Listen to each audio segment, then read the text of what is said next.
Okay. So now we are. At least we should be We're live. live? Okay, I'll click the button. We should be live on my page as well. Okay, let's see. Let me open up this link and make sure we are live and starting this Sunday. Okay, nice. The Sunday party, and I have the chat. We'll have the chats. One of the resolutions for this podcast will be to interact with the chat more. As Okay. as my special guest, let me make the special intro. Okay. For this podcast. Let's see. Wait, I think yeah, okay, yeah. You're gonna. I heard a bit of echo there. Yeah, I put your page on, that's why. But I muted it now, so we're all good. Cool. Okay. So, Andrei, what's up? Let's let us know if the sound is good. But yeah, so another episode of the. I don't know. Is this gonna be the Show Force podcast? I think it's gonna be a poker podcast for now. Second episode. Last time we had MMA Sherdog. This time it was actually a very intense conversation, very serious, a lot of poker strategy. I think actually a lot of stuff about like really going deep into poker, his approach and stuff. Well, actually, this week we're gonna change we're gonna change it up. Thanks very much. Yeah, we're gonna change it up. Don't worry, we're gonna change it up. We have a stream wizard, an old school legend. This is gonna be the. Actually, I don't know. We are gonna find out how long has he been playing. He's actually a very unique guy, and he's a guy I haven't been. Actually, I did not talk that much to, at least in person. But actually, we know each other for quite some time. We know at least of each other, and at least at this point for me, he seems like a really unique guy. He's very. I think his main strength. Which wait, I'm shaking my webcam too much. His I would say your main strength is just how easy you can put yourself out there and how like authentic he is. I really like that about him. He's pretty sick at live games. I saw him crush it at HighStakes. He's very sick. Also, he's roaming in the Zoom streets, but now also in the GG streets. Wait, what else? What else can I say? Because I want. Oh, and the main actually, and something he doesn't know. He's one of the main reasons for my poker career. He he, he doesn't know. I did not know that. But and now I will also say why, because you actually lived before me with MMA and Run Like Panda. That's right, yeah. And if you didn't bail out on them, Okay. I would not have moved in with them. That makes sense. And I would not be here today. So that being said, thank you very much for moving out. And you have here in his full glory, GazzyB123. Thank you very much. Thanks for the introduction. It's very nice to be here today. The streaming wizard. Let's see how we go. Sound is perfect. Little Gazzy. Go Gazzy. Oh yeah, let me also put your sound is here. perfect. Oh okay, let me turn the sound off. Okay. Good. We have both streams here. Yeah, it's gonna be a dual stream. Gazzy is also streaming it with the title GG fucking poker 200 rush for the boys. Yeah, let me change that right now. 1 second. Yeah, don't worry. We are both actually pretty new with. Yeah, this is the most unprofessional podcast from both guys. Nah, but it's good. People love it like this. I think it's easier. Like it's better to be like more like authentic and stuff. And I have actually. Yeah. Can you see my T-shirt? I can. I'm bringing sexy. Oh, I love it. Very nice. I had this specially for today. I really? brought it. Actually, I think I got this from Vegas. No. Okay. So okay, you have some viewers there. We already have 5 likes on the YouTube channel. I'll make it 6. There we go. 6 likes now. Thanks for the likes. Yeah, one of the resolutions for today will be like to remind people to like if they're watching on my YouTube, like and subscribe. I'm trying to be a more professional as you are, maybe. Okay, so actually I have to get used to like also switch the camera manually. If you guys have more experience with Google Hangouts, let us know. If we can make the webcams switch by themselves. I thought you could do that, but it's the first time we're using it, so. Yeah. And if anyone knows how to make the webcam switch automatically between the two people, then let us know. That would be great. yeah. Otherwise, I'm just like clicking here, Yeah. and it's a bit distracting. Hello everyone, can't wait for the podcast. Hey, David. Nobody in Gazzy streets. We're getting more. It's gonna be a war between my YouTube chat and Gazzy's YouTube chat. Oh, most of the people from my page will be watching on your page anyway. They're all big fans of yours. So Gary is funny guy. That's what I've heard. hello, David. Shout out to Jason Gwen, friend of mine in real life. Absolute legend. Yeah. Shout out to Reason. Welcome, bud. What's up? Oh, you know Reason as well. Yeah, I know Reason. He's in and around the Twitch streets and the YouTube streets and stuff. Mm-hmm. I see him. Yeah. Okay. Oh, okay. Now getting some representing in your chat as well. Okay. What is this stream? An interview? Yes. It's gonna be the GazzyB manifesto. GazzyB123 manifesto. Done a little podcast. Gazzy's forever gonna know me as the guy who saw someone's cards and stacked him without telling him. Okay. Yeah, we'll maybe talk about that one a little later. Okay. Go GazzyB. Okay. Cool. Nice. Okay, so we're getting some guys here in the mix. Very good.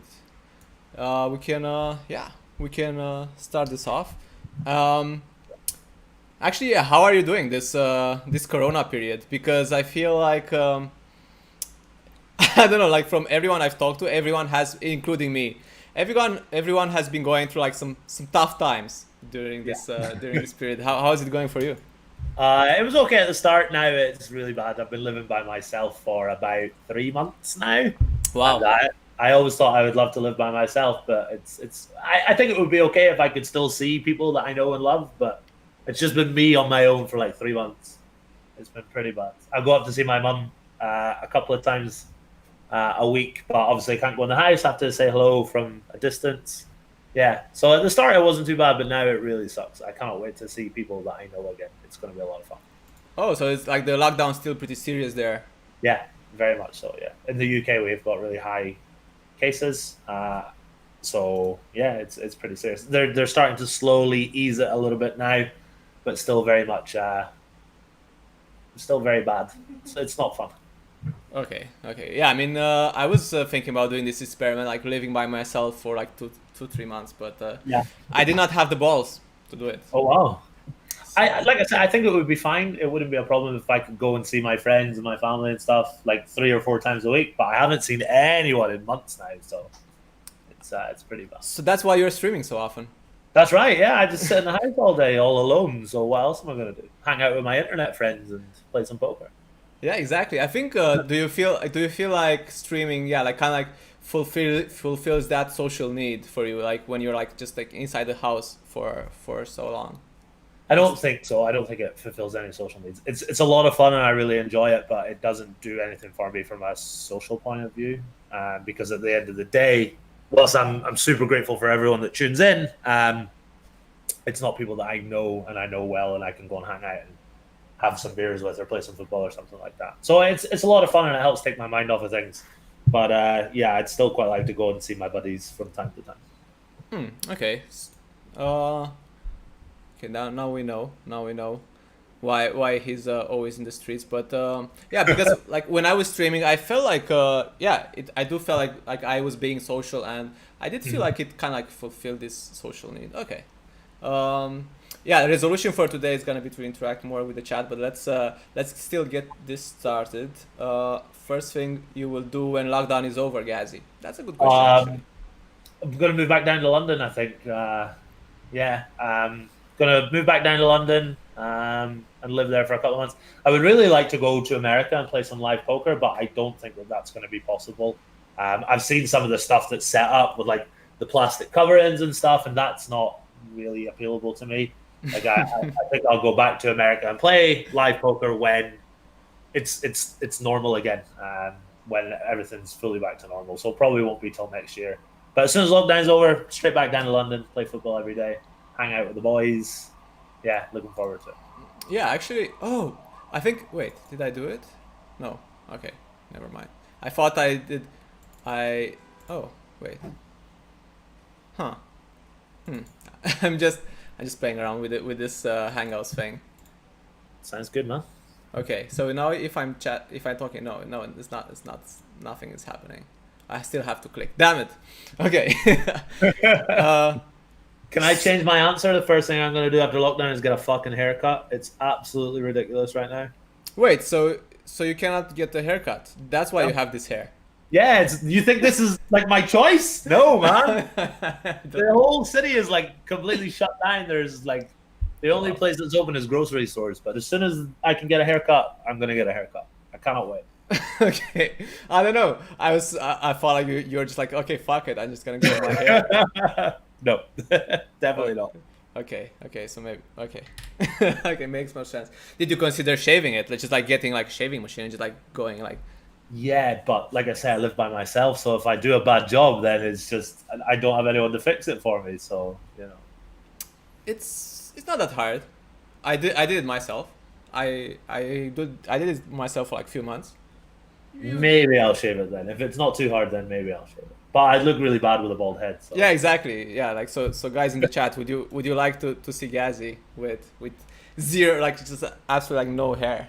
Yeah, I don't know. Maybe how I could look like do it on stream or something. I could just like shave my head on stream. That would be a lot of fun. Yeah, that would be learn to cut it. Yeah, I mean, I think with that it's not that hard. You just need.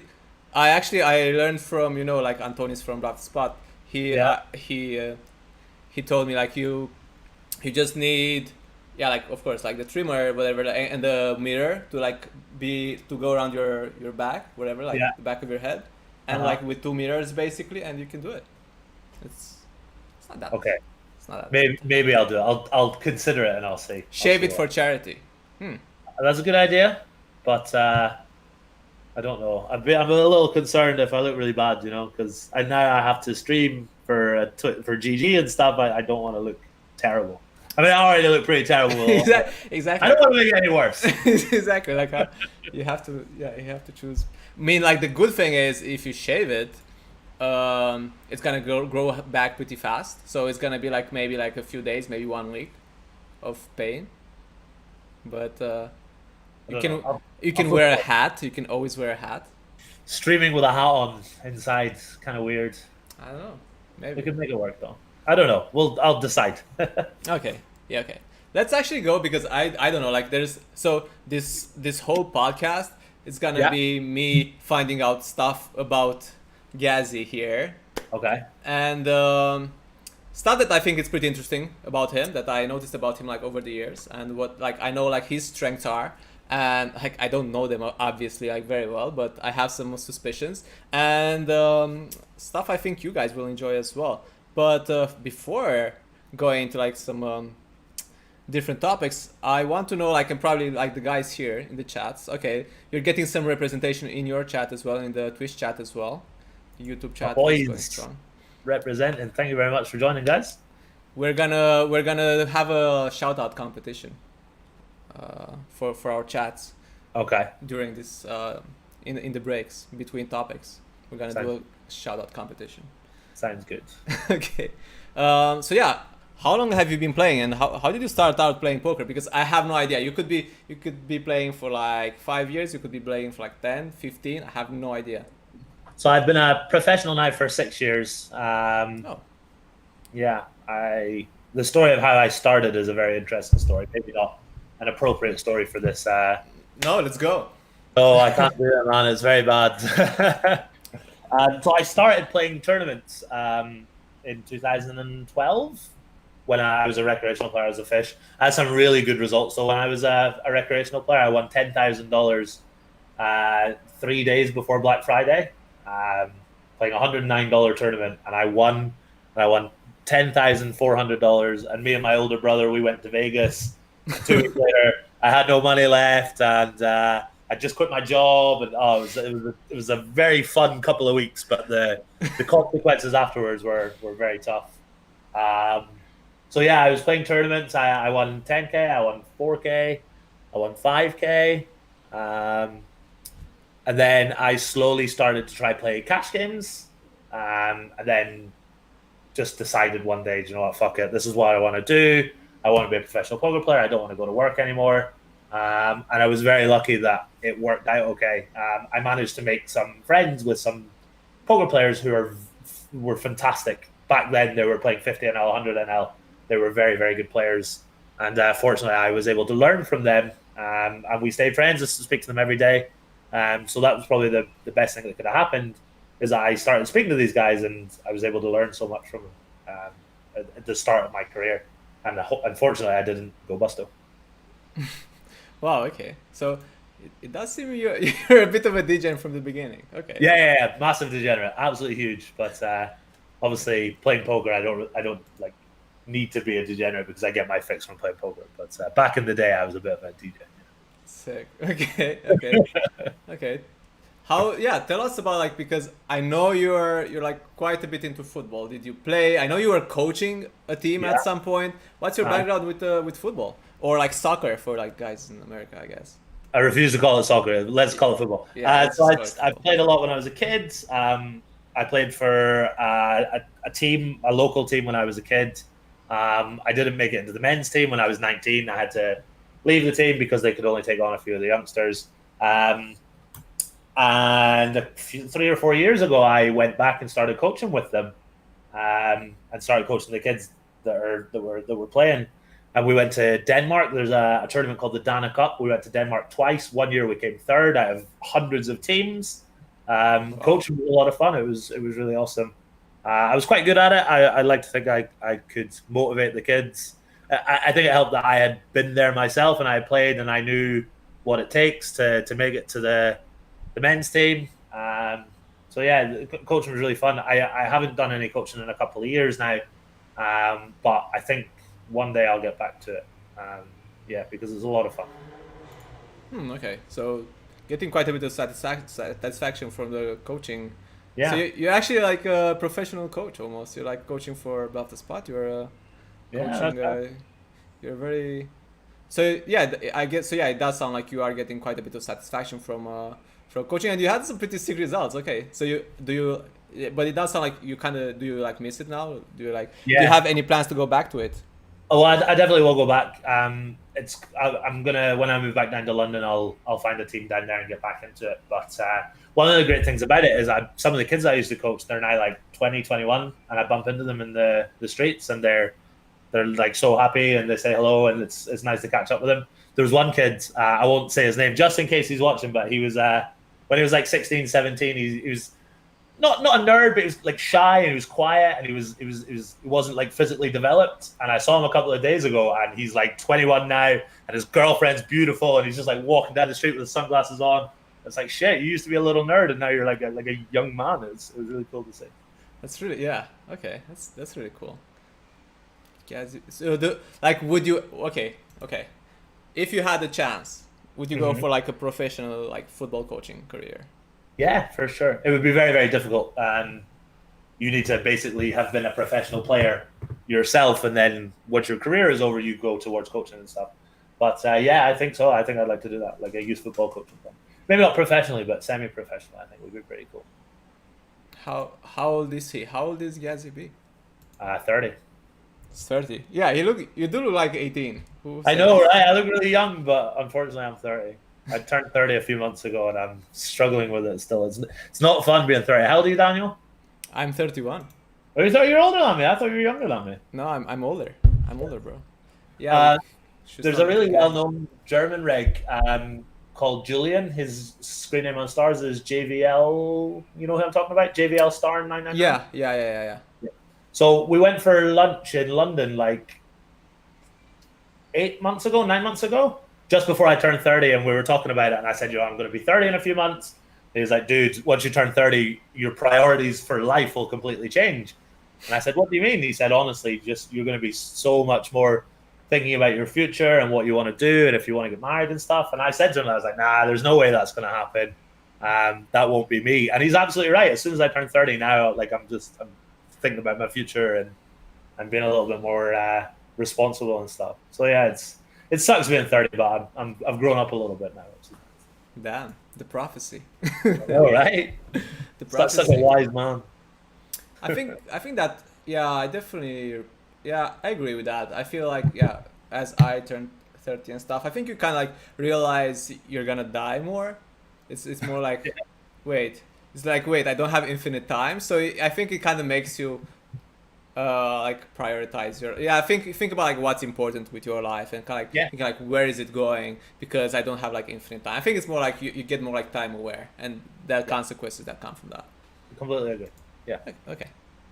So football. Actually, let's go back to poker. I did not know you were such a big Degen from the beginning. Okay. we're gonna definitely get into some Degen stories. Oh yes, we are.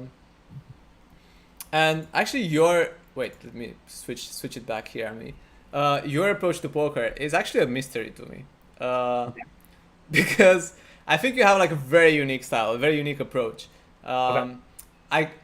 I couldn't say I can't say you're like an old school player, like just like basically more play more on intuition, but at the same time I feel like you do use your intuition quite a bit, but at the same time I cannot say you're like a new school player who like uses bio a lot.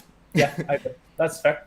And it does seem you're a kind of maybe like a mix, or like what's your approach to like your game style, like your approach to poker? I think you're absolutely correct. It's kind of like a mix of a little bit of old school and a little bit of theory. I should do a lot more studying than I do. I very rarely sit down and study and solve spots and work hard, and that's just laziness. It's just complete laziness. But what I was talking about earlier in terms of these guys who I speak to when I started playing in 2014, and I still speak to them every day. These guys, they do a lot of studying and they talk a lot about the theory side of things. So when I'm in these groups with these guys, I read what they're saying and I apply what they're saying, which is why you see a little bit of good theory play and a little bit of intuition and trying to exploit people, etc. But I would really like, and it's something I am going to start doing, is studying a lot more, and instead of being a little bit of both worlds, be kind of more new school with a more PIO-based approach. Okay. I think that would be a lot better. Okay, so going a bit more towards that approach as well. It does sound like one of your main strengths is just like networking with people and like learning from them, and it does sound like it's one of the big ways you improve at poker. Yeah, absolutely. For those that are listening and they want to know how to get better, I cannot stress how important it is if you find a network of your own peers, of people that play your games, and discuss strategy with them every day. You will improve so much. And you'll improve so much quicker. One of the great things about it is when you're starting out, you only see poker through your own eyes. So as soon as you realize that other people approach the game differently or they think differently about the game, it just opens everything up to you, and you realize that there are different ways to think about the game. It's really awesome. Okay, I feel like for people like who improve in their own way, and there's so many ways of improving. I feel like a big thing is seeing how you improve the most, and because I don't think anyone should follow like someone else's routine necessarily, because we all improve differently. For me, like for example, I improve a lot. I really love working with PIO. I was like trying to calculate. I probably have like over 1,000 hours in PIO. That's awesome.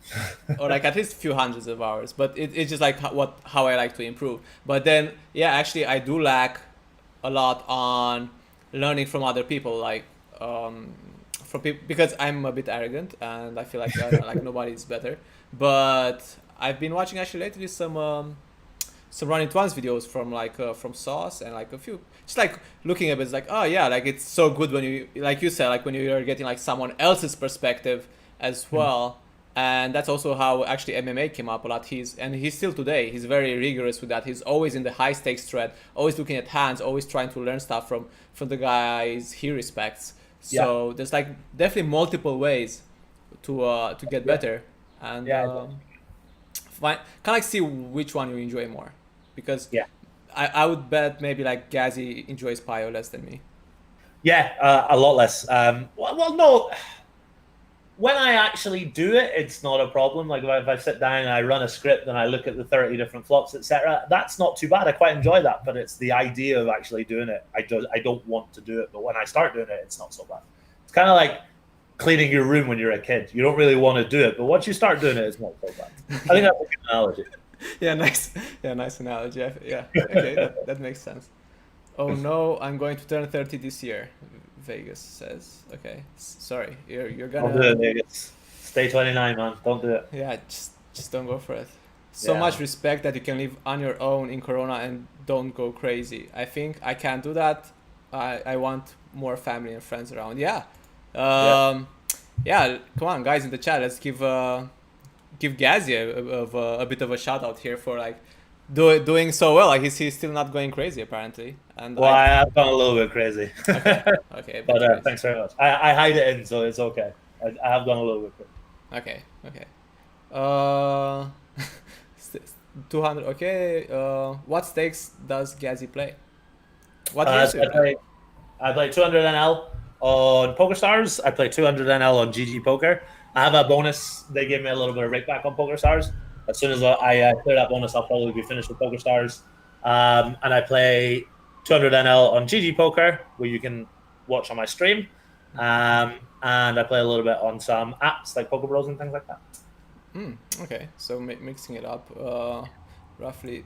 Okay, so around 200L basically everywhere, but now going more and more towards GG Poker. That's right. We're Yeah. gonna, yeah, I'm curious to ask about that as well to see how that went. But yeah, so you are, but also live. I think you have been playing especially in the last years. You played a lot of live poker, and Yeah. I know there you play, or like at least I know 2 years ago in Vegas we were playing also some high stakes together at the same table, and you kept trying to get me to drink with the other guys. We were playing That's right, with yeah. our friends. We were drinking sex on the beaches. Yeah. Oh yeah. That was it. Then the thing is like I get drunk pretty fast. So like oh fuck like yeah I think like I said yes to one or two drinks, but then I was like oh yeah I was giving them to Ferry. No, you're giving it to me. I was drinking your drinks. Oh, to you. Oh, okay. I think also okay. I thought I was giving that Ferry. Okay. So we're gonna have some Vegas stories today as well. But okay, so let's transition a bit into like playing live. So I guess you're accustomed to playing also like pretty high stakes live as well, right? That's right, yeah. I think it's how- important to say whenever I was playing, we played some big games together in Vegas. We're playing 10, 20, 40, etc. I was staked. A lot of people, they don't know that I'm staked, and then they find out I was staked, and they kind of feel like I was lying about it. But any big games like that was not my own action. And I have no problem with that because I can play 5-10, no problem. But playing 10, 20, 40 and playing 40, 80 and stuff like that, the opportunity to do that was awesome. It was really cool. Because we played some big games in Vegas. Yeah, there were like some big games running. We played some big games. I mean, I was staked then as well. So Oh, yes. Were yeah, you? yeah. I mean, I played like 40K. I played 40K in Vegas. I don't have money for 40K. It's quickly on that subject. It's very surprising that probably every reg at that table was staked. The only person who had his own action is the fish, the recreational player. But almost all the guys at the table are probably staked. Yeah, or like just like swapping action or selling action. Actually, yeah, like a lot of the guys were actually selling action. But when we played like 200, 400, when we were playing like 40K in Vegas, we played the 6 session or 2 in Ivy's room. It's like sick Ivy's room, and Very nice. actually Tony G came into the room. Oh, Like, wow. yeah, he just like walked in. It's like hello. That's sick. That's Hello. really cool. Hello, gentlemen. Just like, Did you win? Did you yeah. win some money from Tony G? No, he just like walked in. Like the table was full. It was like us and some Asian recreationals, our gang and some recreationals, and just like he just casually walked in. He just like looked around a bit, like hello, and then just like walked out. It's like fuck, this is Tony G. Whoa. It was it's really really sick. I'm the captain. yeah. He just like quickly came in. Hey guys, I'm the captain. Just walked out. That's so cool. That's Yeah, I mean that's cool about like Vegas. You see all these famous guys. Um, and so yeah, you played. Wait, actually no. Putting it back on me. You're just like leaving it on me on your stream. You're just like doing the lazy way. Damn it. Sorry. Sorry. Okay. No, I'm gonna try to keep it more professional. Um, who is Gazzy? It's GazzyB123. Who is Gazzy? Who is Gazzy? I mean, that's a good question. He's a poker player, a coach, football coach, a lover. A lover. Don't think he's a father yet. No, not a lover either. Recently single. They're recently single. Okay. For the ladies watching, because definitely we have a lot of female audience here. What is Pio, Breeder Jack? How would you describe Pio to someone who doesn't know what Pio is, Gazzy? Pio is an unnecessary tool unless you are playing low to mid stakes. If you're playing 10 NL or 25 NL, don't worry about it too much. If Pio Solver is a tool that you can use to improve your poker game, I feel like people use it really badly. They misapply what they learn. Some people, they play 50 NL, they study Pio, and they try to copy what Pio does. And when you're playing 50 NL on PokerStars, do you really need to play like Pio Solver versus all these guys who Pio Solver plays against Pio Solver, and these guys are not playing against Pio Solver, they're playing against weak passive regs. Yeah. So yeah, that's my thought process on it. Okay. Also, Metal Uda asks what is Pio. Well, I watched his stream, and he definitely doesn't know what Pio is, so that seems like a legitimate question. Just kidding, Ludo, you're very good. Yeah, don't know. I think I'm pretty sure you have more Pio experience than Metal Uda. Really? Yeah, I'm pretty sure. Yeah. No, I don't believe that. Meluda seems like he's a very sick theory player. Surely he is using Pio Solver all the time. I watched his stream. He's very good. Oh, okay. So he's shocked here as well. Yeah, it would be a sick competition. Who has more Pio, more time in the lab with Pio? You or Metal Uda? It's weird, but I would still put my money on Gazzy here. But yeah, well, I don't know. Maybe not. Maybe not. I'm not gonna disclose more. Run it once. Okay, yeah, run it once videos with Pio. Yeah. So just like a tangent on Pio. Of course, it's like a solver tells you like the right answers to hands you can put them in, but it gives you very complex solutions. But I do feel like actually.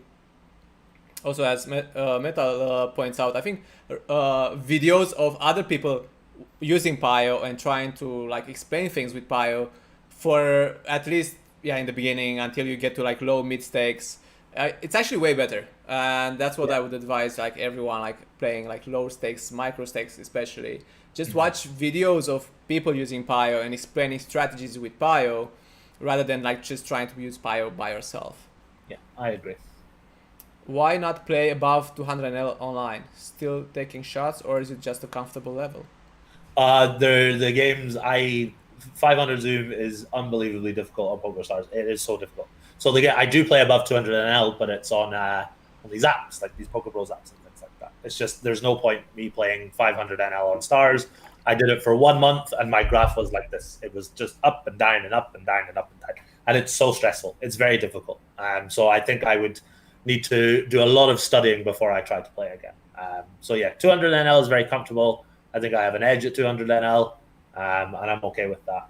And I'd play a little higher on some other places, and that's okay. Let's start fundraising to get Gazzy a haircut. No, guys, he said he's gonna cut his hair on stream for charity. Maybe. I watch a lot of Matt Berkey. Maybe that's why I'm playing 5NL. Oh, I don't like Matt Berkey very much. That could pretty much be the reason, right? You want to hear a funny story about Matt Berkey? Sorry? Would you like to hear a funny story about Matt Berkey? Sure. Let's go. So, a friend of ours, I won't say his name just in case, but I'm sure you know who I'm talking about. He is an American reg, and he was playing You know what I'm talking about, yeah. Yeah. Okay. Do you know the story?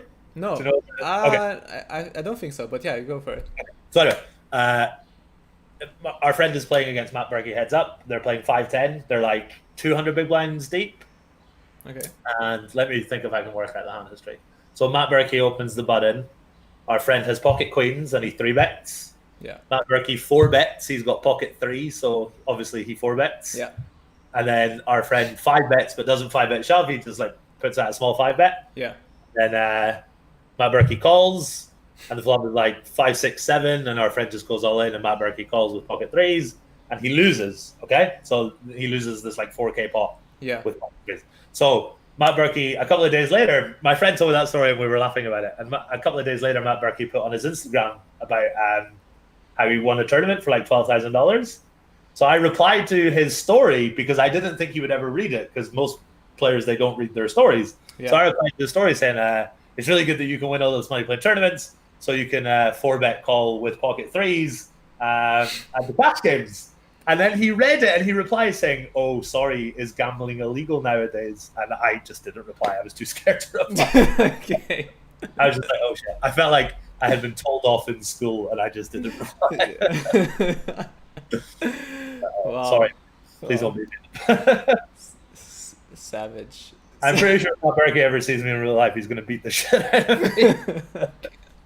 It's fucking Gazzy.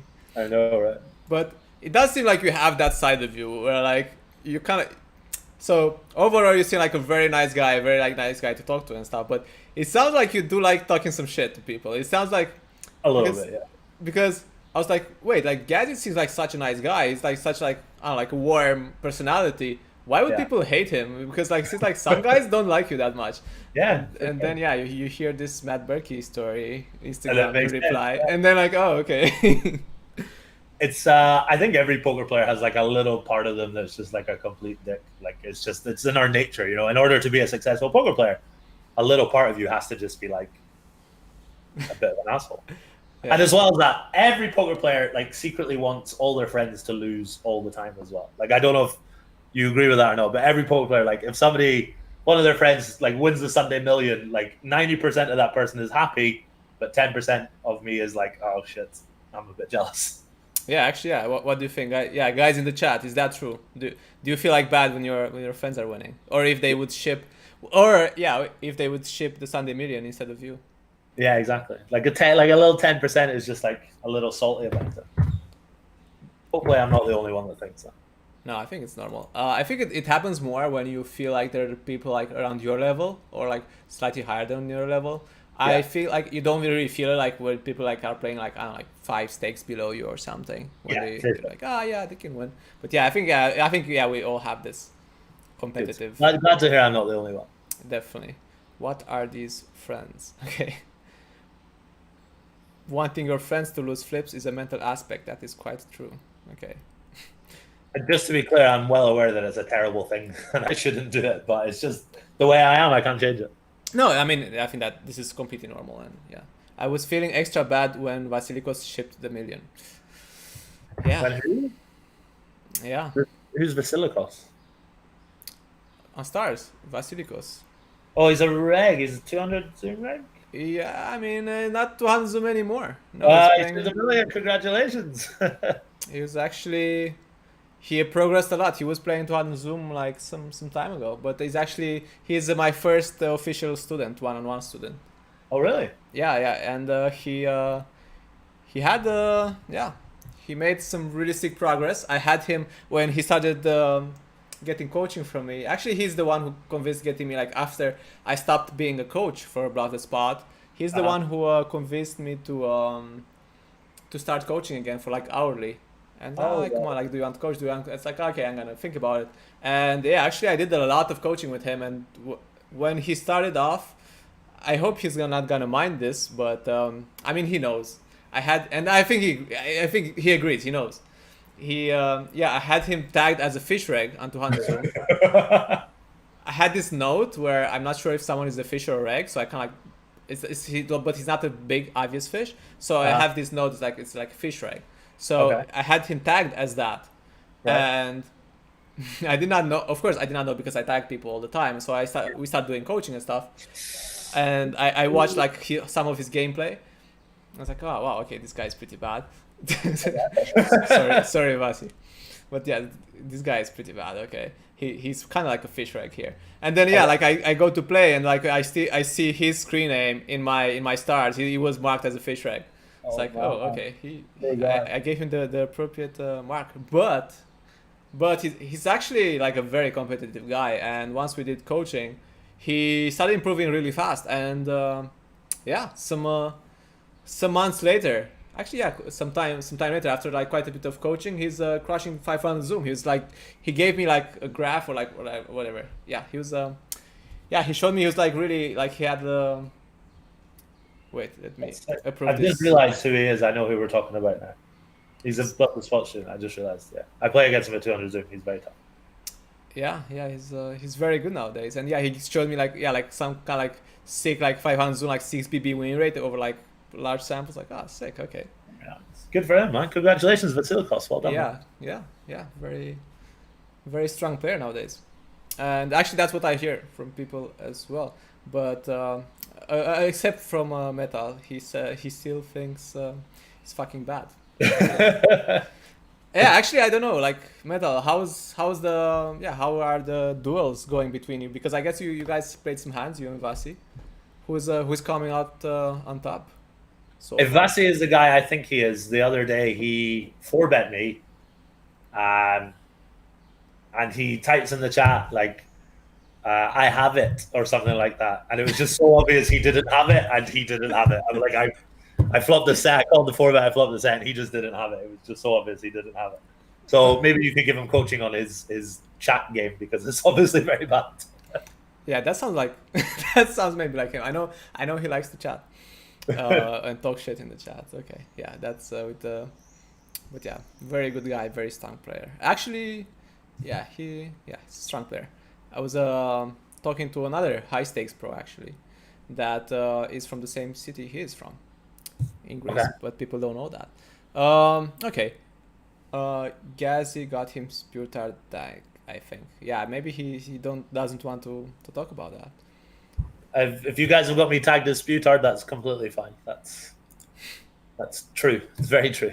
No, I mean yeah for you, for Gazzy, for Vasilikos, if you have him marked as. Oh, okay, I understand that. Okay, yeah, of course, Metal. No, okay, they did not play that much together. He's the Zoom 500 boss there. Okay, cool.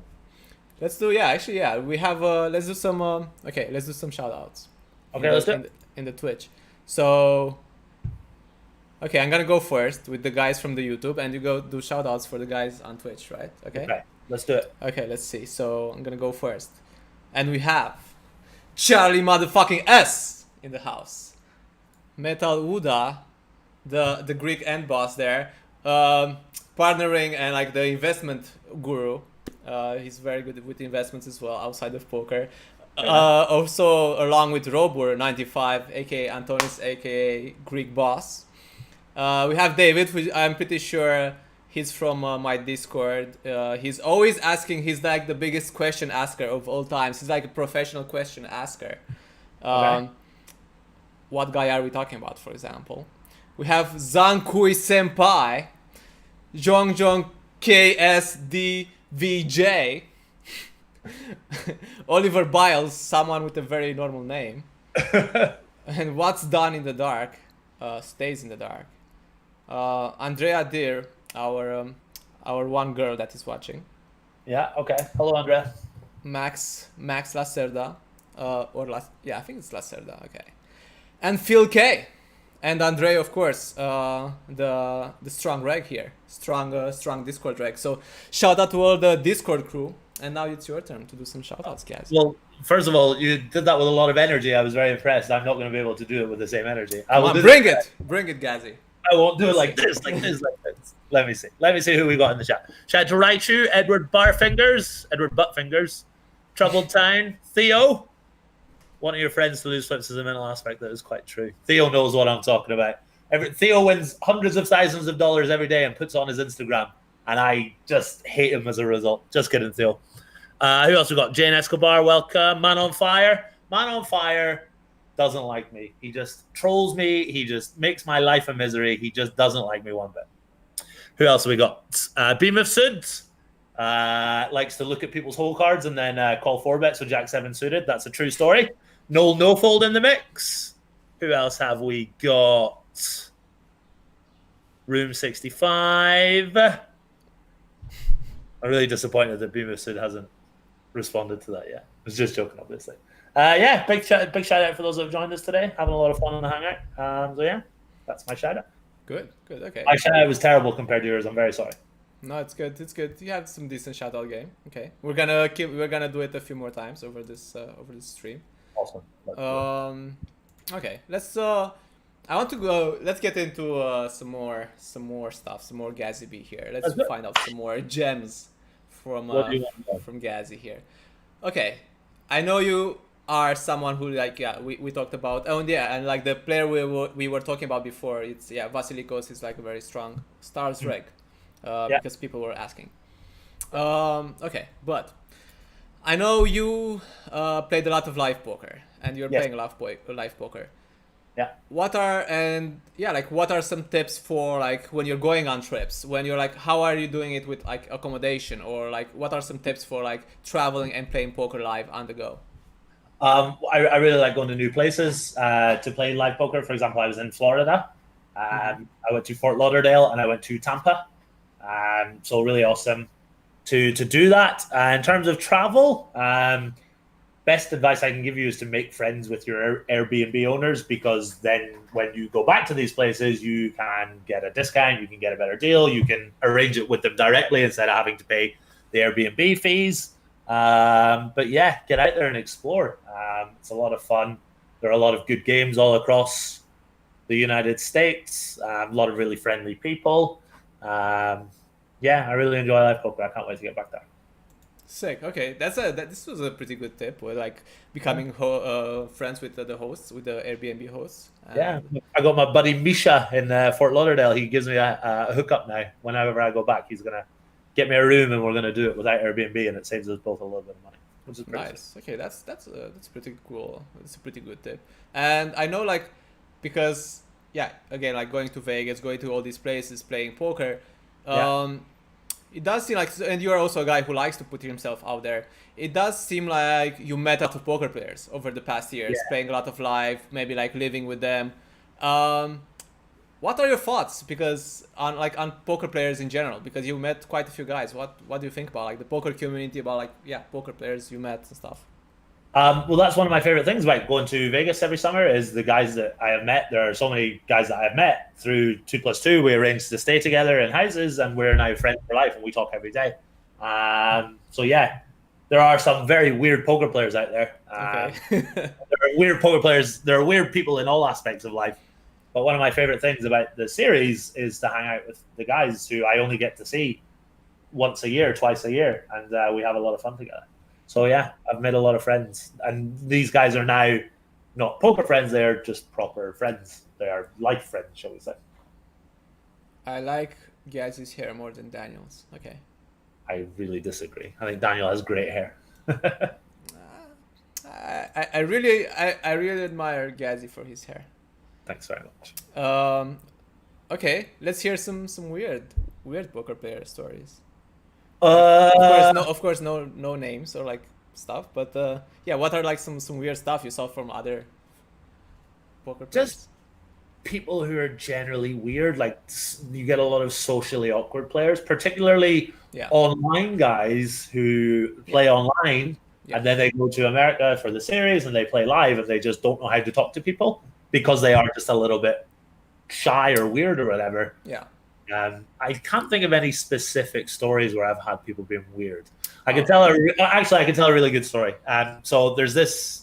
We're playing in this isn't a European guy. This is an American guy, but this was so out of line. It's not even funny. So we're playing 5-7 in Commerce in LA. Okay. And there's a rule in the Commerce that if you are at the table, you can demand to see your opponent's hole cards at showdown, even if you're not in the hand. So if you fold under the gun and the hand gets the showdown, you can ask to see the losing player's hand. Oh. Okay. So the reason exists for collusion. I don't know how that's possible. Such a bullshit rule. So anyway, so we're playing this hand, right? I'm seat 8, and there's this American reg in seat 2, and he's the kind of guy that wears sunglasses at a poker table. Now, if you're out there and you wear sunglasses at a poker table, you're a dick, and you should stop it immediately. That's my thoughts. Okay. If you wear sunglasses at a poker table, you're a dick, and you should stop it immediately. So anyway, this dude's wearing sunglasses, and he's sitting there, and he's drinking his Bud Light, and he's just like, I never liked the guy anyway. So we play this hand. I've got pocket 4s. The flop is 4, 9, 10. One guy's all in on the flop. He's like a short stack. One guy's all in. Okay. There's another guy. Turn is like a queen.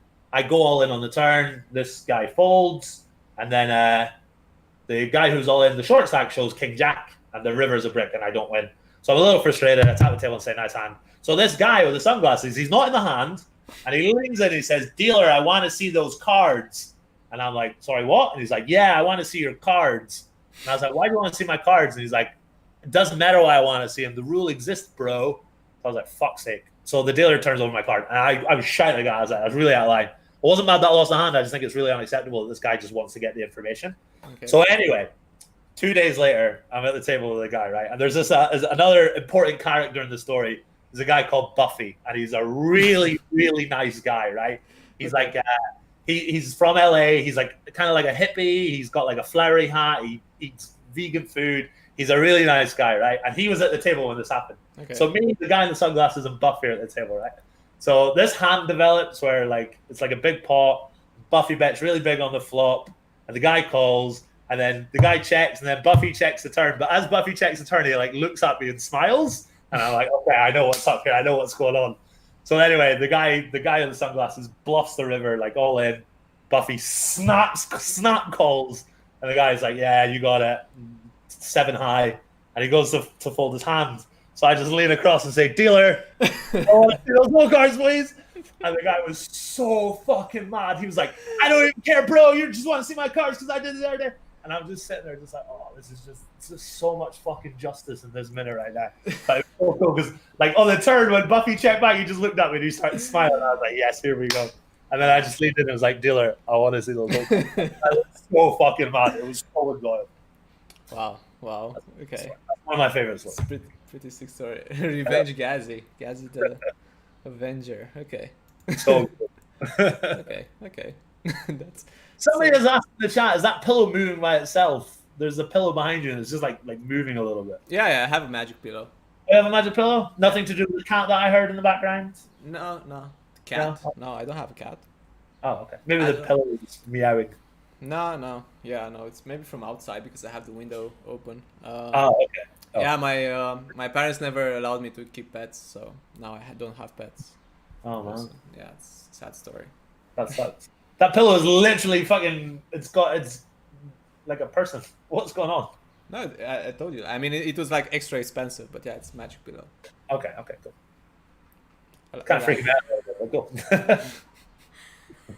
That's no, you're just tripping. Yeah, it's like normal pillow. Nothing's happening there. Okay. Magic pillow. Yeah, it also makes sounds. Okay. Let's see. Okay, so we talked about like we got like some tips there, and yeah, actually you went a bit into it. Yeah. How should we act at the table? Because I saw you at the table. I was like, oh fuck, like you legitimately look like you're having like a lot of fun when you're playing. You're like very talkative. You're like very open. Just like very like social. For us guys, me included, who don't play that much live, who like like you said, like maybe the guys earlier, like we're kind of like introverted. We're like at the tables. Maybe we even have sunglasses on. Maybe sunglasses and headphones. I don't know, or like even like a scarf. I remember it. Come on, you remember my scarf from Vegas? I remember your scarf. I can't remember what it looked like, but it was very pretty, wasn't it? Yeah, I had a very pretty scarf. Yeah, because it was the first time I was playing live those days, or just like I didn't have that much experience live actually at all.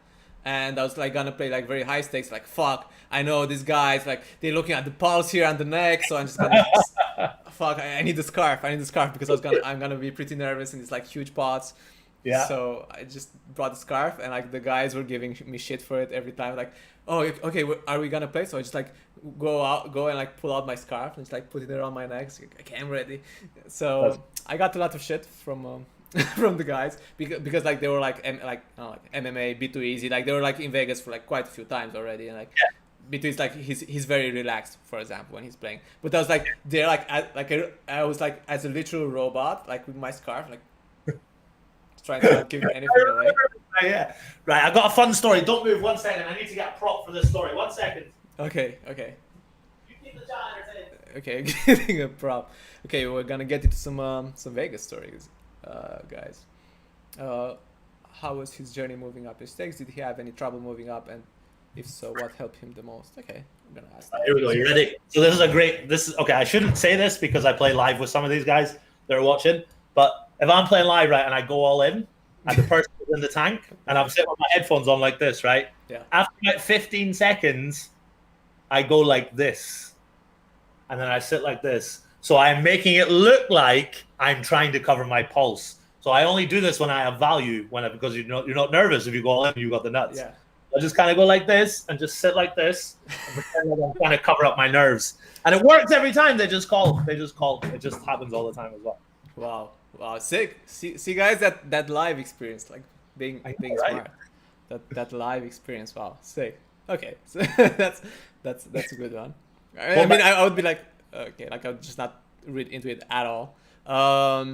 Some of the American guys who play live and they're looking for tells, they see that, so you're gonna do this. Yeah, okay.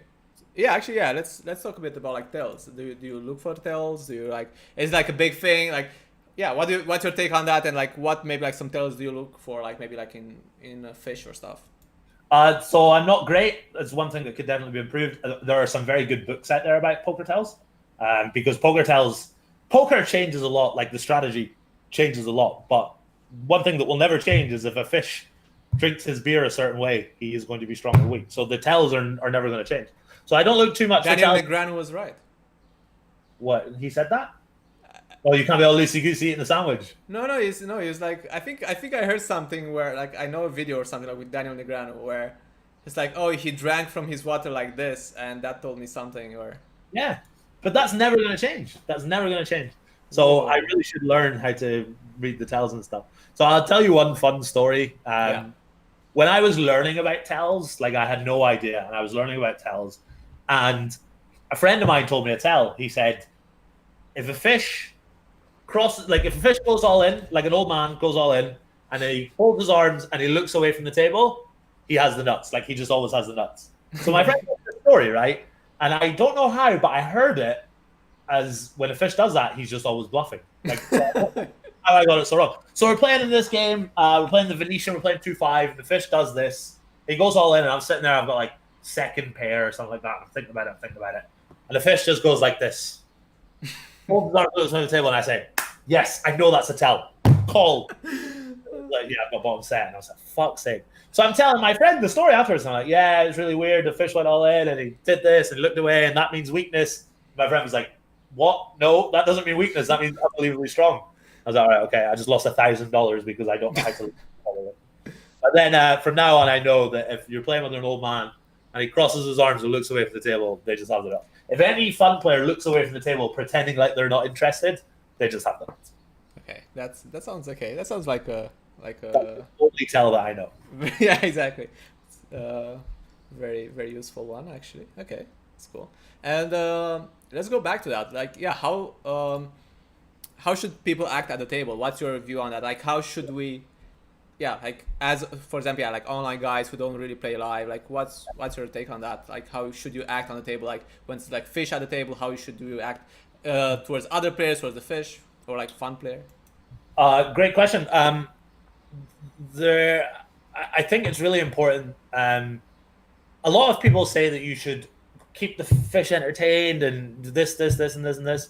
And I think that is true to an extent, but it's not a necessity. Like, if you want to just sit and not talk to anyone, that's completely fine. If you want to sit and you watch movies on your iPad or something like that, that's completely fine. As long as when you have the opportunity to be nice and talk to people, etc., you are nice one thing I really, really hate is people who talk strategy at the table. I think it's just completely ridiculous. You should never say range or pio or anything like that at the table. Just don't do anything like that. I think it's really bad. I think in general, if you're going to sit at a poker table, just try and be nice to people. If the fish wants to sit and not talk, that's fine. You don't have to talk to him. But if you have a fish who wants to chat and you've got all these guys that just like they don't want to speak to him, that's ridiculous. So you have to be social, but it's not like you have to be very, very sociable. Just as long as you're being nice to people. And as well as that, one thing I fucking hate is people who shout at the dealers and people who criticize the dealers because the flush got there in the river or something like that. And that's one thing I always do. I don't care if it's a reg or the biggest whale in the casino. If you're going to start shouting at the dealers, that's completely unacceptable. There's a guy called Papa who's well known in LA, and he's a very, very, very big fish.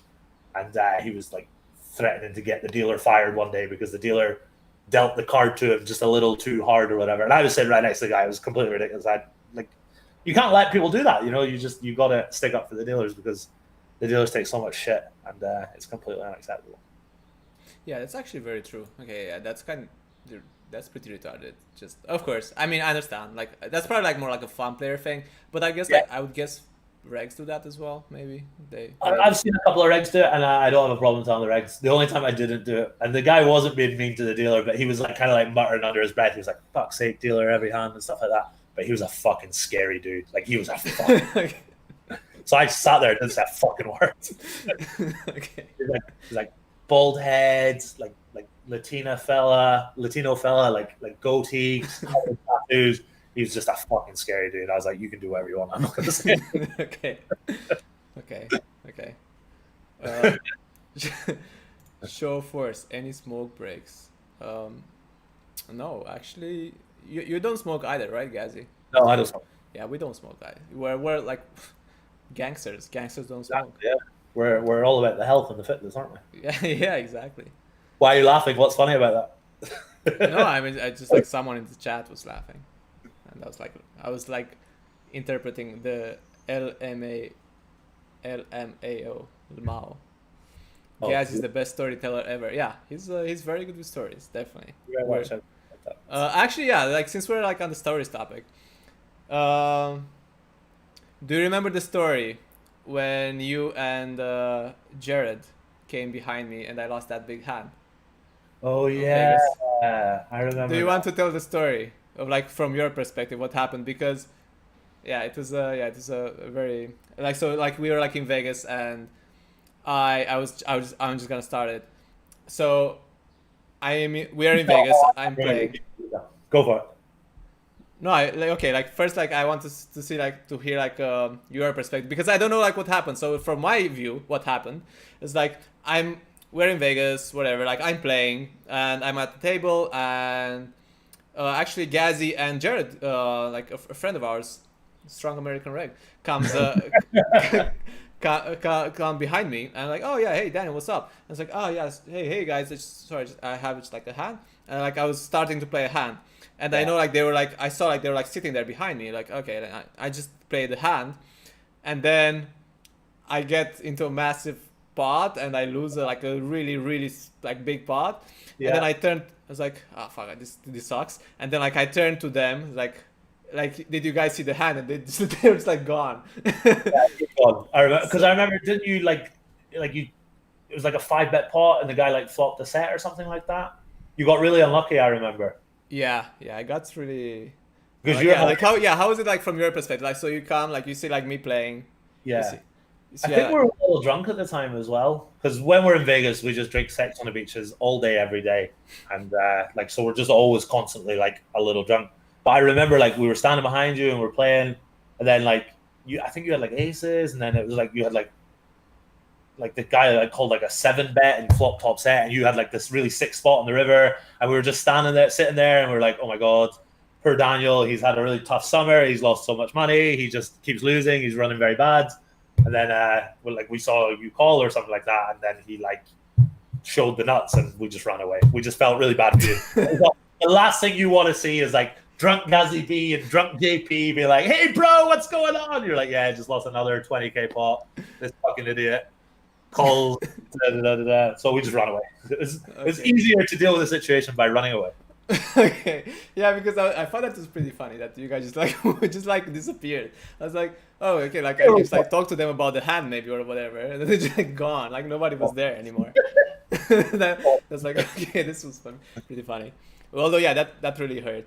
Yeah, no, it's like a blind versus blind 4-bet pot, and yeah, the guy rivered like some kind of like straight with 5-4, and yeah, he stacked me for.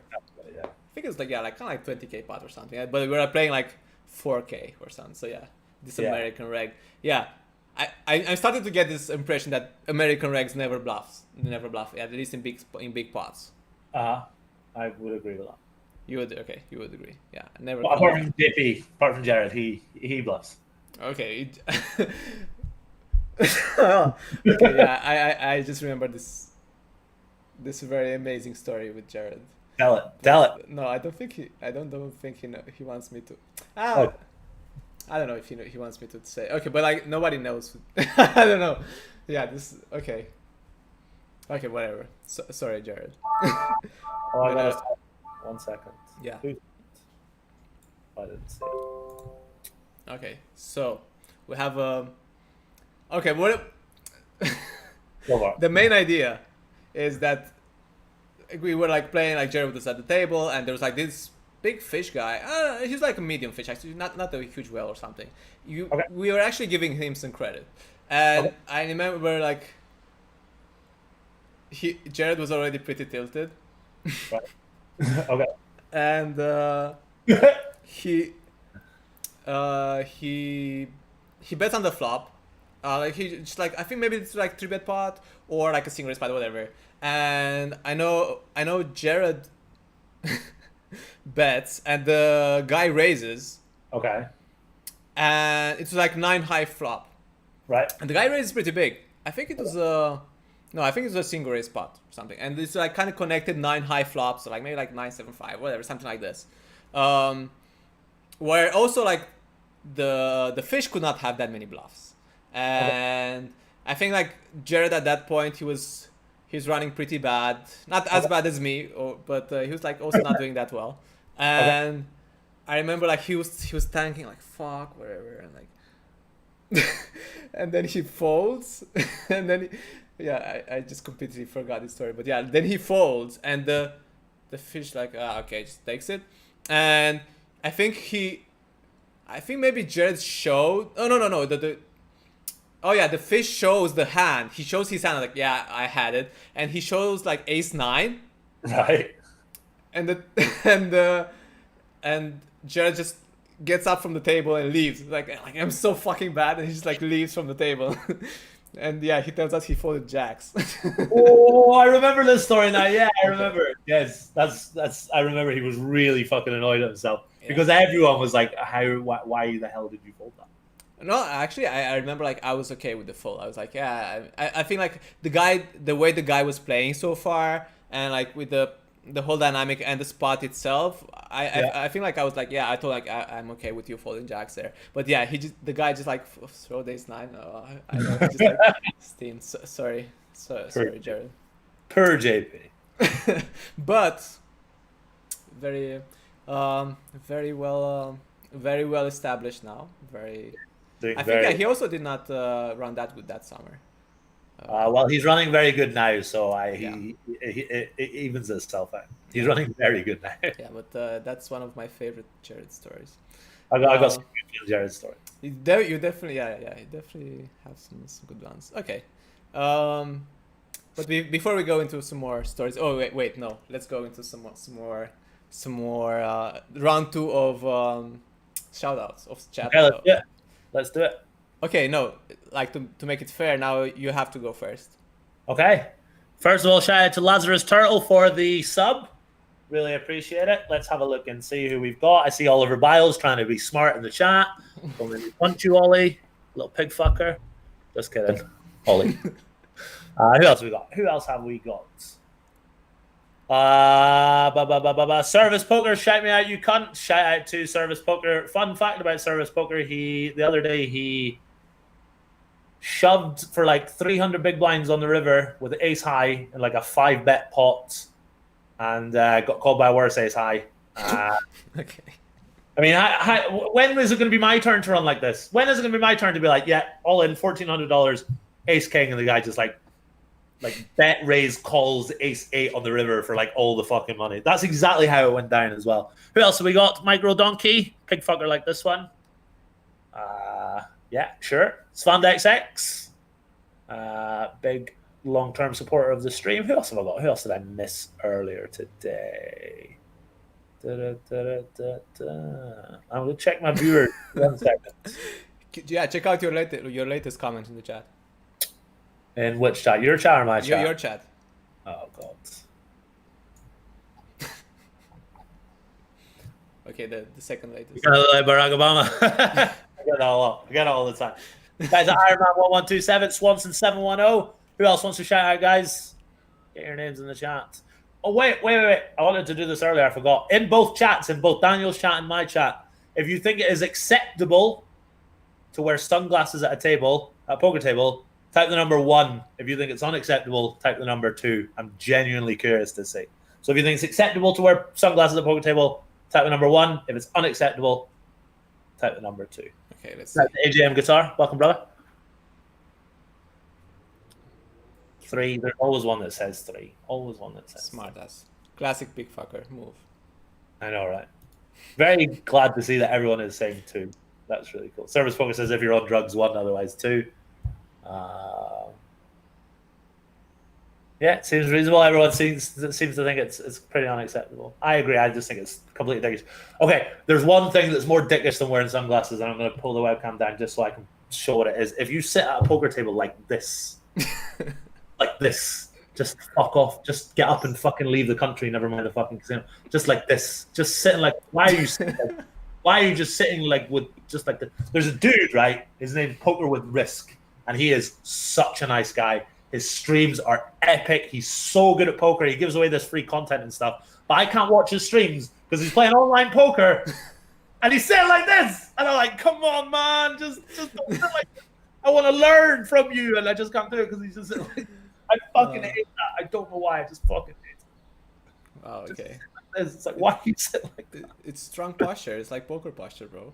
I know, man. It's so annoying. It's just one of those things. Like every human on the planet has something that just irrationally makes them angry, and that is mine. Okay.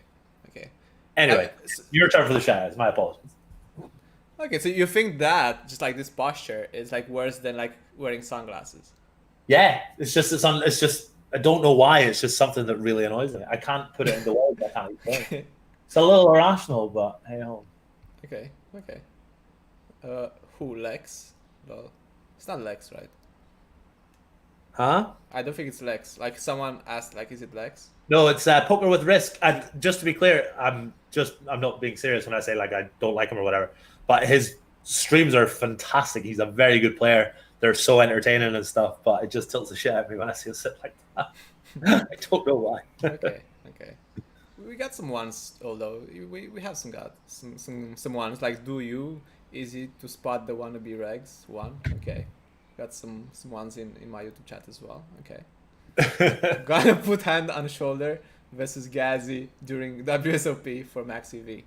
I'm going to slow roll you, buds. On ESPN, I'm going to slow roll you if you do that too. I'm going to slow roll you, David. Wow, instantly got the comeback there, Gazzy. Okay. Let's do some shout outs from the YouTube chat here, of course. Let's do it. David N. Let's go with that. Andre, Hatim was done in the dark, of course. We have the strong regs here. Phil K, Andrea again, the Buddhist bear, of course. Of course the Buddhist bear is here. Dan S, of course, Andre. And Monster TV channel, great show, guys. Thank you, Monster TV. Oliver Biles. And Lone Goose, 1977, old schooler. He's a lone goose, loosey goosey. Oh, Lone Goose, bless. That's a pretty sick name. And of course, Zankui Senpai, Vegas, Dan S. We have there's actually some Daniels in the Bluff the Spot chat now as well. I was the only Daniel for a while. Oh really? I feel like I feel like you won this shout out round though. I think like, so. Yeah, it feels like you won this one. Okay. Well, you won the first one though, so we'll call it. It's yeah. I remember you saying in the chat yesterday, early in the stream. Actually, yeah, I was in your stream yesterday for a bit, and and you always you always kept winning the first one when you were like running it twice, and you just kept saying it's always good to win the first one. It is. It's always good to win the first one. You're free rolling then. Yeah, that's very accurate. Let's go into the streaming actually. So, okay, you've been streaming quite a bit. I mean, also over the years, it seems like you had like some periods when you were like streaming a lot, or like some periods like where like you're not streaming that much. And recently, you started like streaming more, and coincidentally, you also seems you got sponsored by GG there. So. Yeah, what's and you're actually doing very well. You have like 200, 300 subscribers, of course. Viewers. At the same time, like constantly, you're crushing the Twitch stream. So of course, if you guys are in the chat here, in the YouTube chat, and you don't know Gazzy's Twitch stream, I mean, even I watch it, and like I don't watch Twitch streams. Like I tune in every now and then, and like he's like I remember like one time I tune in and it's like, yeah, this is why I'm tuning in, because it's always random. I hear like Gazzy doing this like American accent, like like people was there like what is this, like Gossip Girl or something, like he was like doing like this like random American accent, like wait what's going on here. That was awesome. Some dude was like, I'll give you $100 if you can speak in an American accent for 15 minutes. And I was like, that's fine, but let's do it for charity. And so, yeah, I gave $100 to my local food bank charity because some stranger on the internet wanted me to speak in an American accent for 15 minutes. It's absolutely incredible. Like, this is the sort of shit that's happening every day. It's such a cool story. Imagine what happens with girls who do video chat. I know, right? Maybe we should get into that. Maybe we should, make a podcast in that area. Can we get a sample of the American accent? Because I really loved it. Oh, absolutely not. Please don't make me do it. No, okay. It was really embarrassing because it was just so difficult. Like, it was really, really difficult. It was really fun. It sounds like a teenage spoiled rich girl from like Beverly Hills. Yeah, exactly. Like I don't. It's not intentional that it comes out like that, but it just sort of sounds like this a little bit, and I do that for 15 fucking minutes. Yeah, exactly. Because you got in you had a flow going on when it's like like you're doing it for like a lot for like 15 minutes. You're like, and everyone like was joining like, what the fuck is going on? But yeah, that's it. Yeah, people were joining. They're like, why the fuck are you talking like this? And I in the chat, it's for a charity bet, you guys. Imagine someone is tuning in for the first time and they think like that's how you talk. I know, right? They think I'm just some like really, really homosexual American guy. Okay.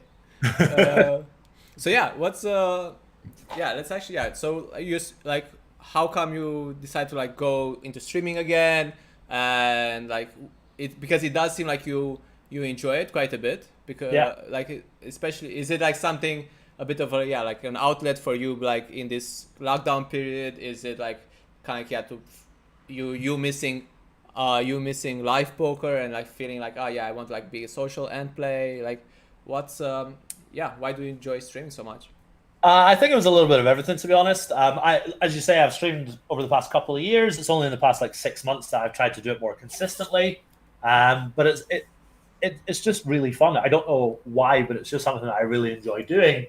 And if you do it consistently, and you're playing obviously not high stakes, but stakes that are, the pots are like $300-400. People like to see that sort of thing.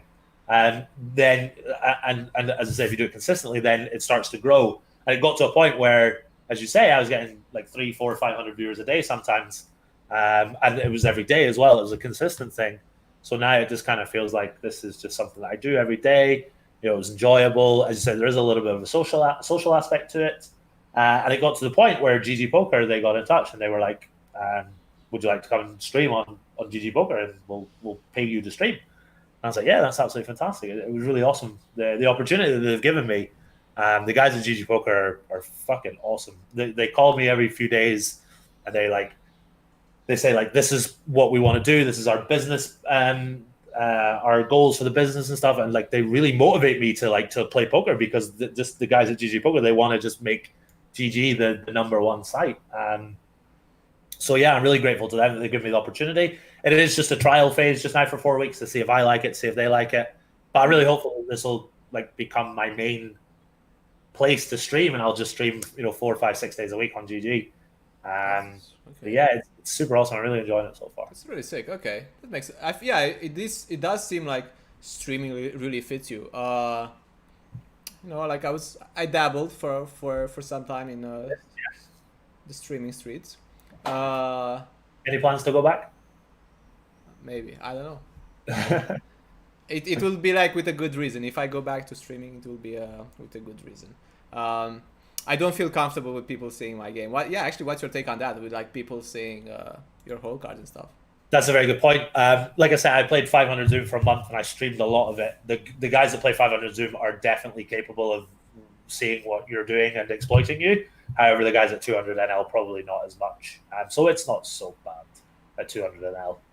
There are some very good regs and they will see what you're doing and they'll adjust their game accordingly. But for the most part, it's okay. Where I lose the most EV is when you're playing 3 tables at once and you're telling stories about like Vegas, or you're reading the chat, you're responding to the chat, and as a result, your game deteriorates and you're not like raising enough C bets, and you're not check raising enough, and you're not bluffing enough rivers and stuff like that, and you just start to bleed money a little bit. So I do give up a little bit of EV at the tables, but it's worth it because it's so enjoyable to stream. And as I say, it's opened some doors with GG Poker and some other stuff. Okay. I do feel like as I was saying, it does feel like you're a natural when it comes to streaming. I think like from my perspective, it seems you're just very good at like being yourself, listening to like old people music, like listening to like you have your own style, and I'm watching like we were talking about earlier, like I'm a bit jealous of that. Like, wow, it's so easy for him to like put himself out there and just like be whatever, and just like have this like crazy hair and having like just like I don't know, like everything, like this like weird songs on and stuff. But that's exactly what attracts people. That's like like you attract people who listen to bad songs, and then they just like start like listening to you as well. Then like, oh yeah, like this is the one guy who listens to bad songs like I do. So of course they're gonna keep coming back. Yeah, I'm curious about like your perspective. What makes people like really like engage with you, and like I feel like you haven't been doing it like consistently for a long time, but you're still getting like very good results with streaming. Why do you think people like tune in and like to see you? Well, apart from the sick hair. Yeah, apart from the sick hair and the old music, the old lady music. First thing I'll say with regards to the music and stuff like that, it's my stream, and I'm never gonna change it for anyone. I'm never gonna change the way I stream to like get like double the viewers or anything like that. It's my stream and it's my rules, if that makes sense. So if I want to listen to Britney Spears and fucking Guns N' Roses and shit like that, then if you don't like it, then just close it down and watch another stream. With regards to what you just asked about, what was the second thing you asked? Oh yeah, one of the most important things is to interact with your chat. I say hello to everyone that comes in. Mm-hmm. I'm really lucky that I've got a core of probably about 200 guys that are consistent, and I welcome them to the stream and stuff like that. And then also you get new people who come in all the time and stuff like that. But if somebody asks a question in chat, it's really important that that question doesn't go, you don't miss it. You answer it. Another thing, I tell some fun stories from, obviously, as you say, about the guy trying to see my cards and then I see his cards. A lot of Vegas stories. It's just entertaining. I'm not to sound arrogant, but it's a pretty entertaining stream. And at the end of the day, people are on Twitch to be entertained. One thing that really frustrates me is that you've got these streams of tournament players. They're playing like the big 22. They've got like 1,000 viewers, and it's because somebody wants to see them win like a 3K first prize or whatever. And it's just like, well, if you come and watch this stream, you can see a $400 pot every 10 minutes, But it's the way it is on Twitch. Recreational viewers, they like to see the tournaments as opposed to the cash games. Yeah. Are you a bit mad because of that? No, one thing that really makes me fucking mad is you see, I'm not going to name any names, and everyone that watches my stream will know what's coming. You get these tournament guys, and they put in the title HighStakes tournaments, and they're playing the fucking big 109, and it's like, that's not fucking high stakes poker. So don't fucking put that in the chat. Like, they put it in their title as like high stakes, and it's like MMA Sherdog plays high stakes poker. You, when you're playing the big 109, you're not playing high stakes poker, and it's really unethical for you to try and fucking reel in the viewers by just saying this fucking bullshit in your title. That really annoys me, but it's just the way it is. Okay, yeah, it does seem. Yeah, we're getting the triggering story, the things that trigger Gazzy. We're getting them out today. I'm sure a few more will come out by the end of the stream. Okay. But yeah, I do, like you were saying, like about entertainment stuff. Yeah, you do have like a very entertaining stream. Like I feel like I'm just like always like tuning in, like a bit like, oh yeah, like what is he up to, and and I always get hooked for like a few minutes. Like, oh okay, like always good. Like you just like calling people like pig fuckers, and like it's always good. It's always something. It's always something new. So definitely GazzyB12345 on Twitch. If you want to see more of this like glamorous, I think I said like when you first started growing your hair, you looked like a retired tennis pro, a woman tennis pro, like with the crazy hair when we were like but like now it's just like it's very sick. It's exactly. Just, I can't wait. I think you should coin this. Do you say pig fuckers a lot? I think you should start using it more. Like a catchphrase type thing. Yeah. It's I don't know why I say it. It's just something that I started saying, and it's just stuck. It's kind of weird. It's in a few years when I don't stream anymore, I'll look back and be really embarrassed that I kept saying pig fucker on Twitch, but it's just the way it is. Yeah, it's just a Gazzy. Yeah, it's like a fun thing. It's like a fun thing. Yeah, it's not an offensive thing. It's a fun thing. Show of force. Why do you always mention cam girls, even on your YouTube? That's a good question. Anything you want to talk about? Any addictions that you want to talk about? Well, apart from me being a cam guy, I guess. Yeah. In my I mean, look, my webcam I think is pretty good. Actually, funny story actually about this. I was looking for a webcam because I was like, okay, I'm gonna do podcast. I'm gonna up my video chat game. So I was looking for webcams, and apparently webcams were like pretty out of stock during this whole like virus period. Yeah. And here in Romania, I mean, like one of the reasons because like here in Romania, like it's very popular in a way, but of course it's still underground. But a lot of girls do video chat here in Romania, and I'm pretty sure I have some neighbors. Like I have like I'm pretty sure I have some neighbors that do something like that. Okay. Nice. Yeah, can't complain. But so I was like looking for a webcam, and I was like looking at a pretty good webcam, and I was like, maybe I wonder like on just like kind of like Amazon, but like for Romania, whatever. I was thinking, maybe in the comments, maybe they're like, could there be some video chat girls in the comments leaving feedback for this good webcam? And yeah, indeed, there were like some girls. And they're like with this kind of like not so subtle comments. Yeah, like the webcam pays for itself, and like it's really good. It's like a very good investment. Like all these girls, like okay, and like good luck girls with like tokens or like whatever. It's like okay, that's amazing. Yeah, it's a very good webcam. What's the model of it? I don't know. It's just like actually. Okay, this will get me into more trouble. But it's just like a webcam I found like back where I live, where like my mom lives and my dad. Oh no! So I just found it there. Do you think maybe actually let's not go into that. Yeah, I said I'm gonna just get myself in trouble. No, it's probably like an old webcam I had home and I just forgot about it. Awesome. But it was better than the one I had. What do you mean bad songs? I mean, it's okay, like Taylor Swift's like whatever, but like you guys, I don't know. It's just like it's just like it's the same songs my dad listens to. Yeah. And I just grew up with them, and they're just like, but in a bad way. Yeah, no, I completely understand. They're terrible. I mean like probably the songs are okay, but not after like hearing them for like 2,000 times growing up. It's just like songs I just heard and heard and heard.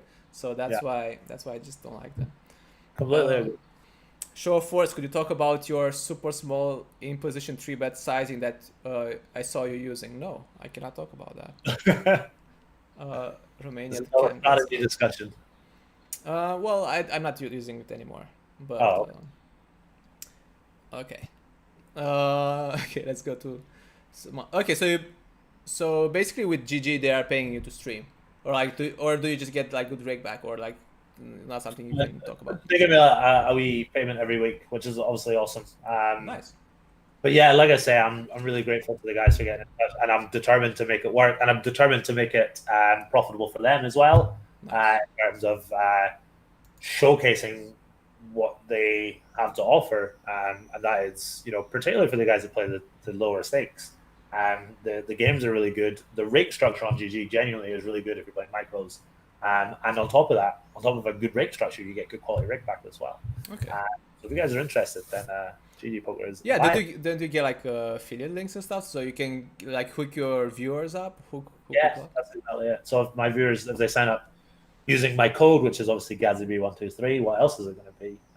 Then I get a little kickback. And I'm speaking to my bosses about a way for me to give a little back to those that have signed up using my codes. I don't know exactly how we're going to go about that yet, but we'll definitely find a way to do it.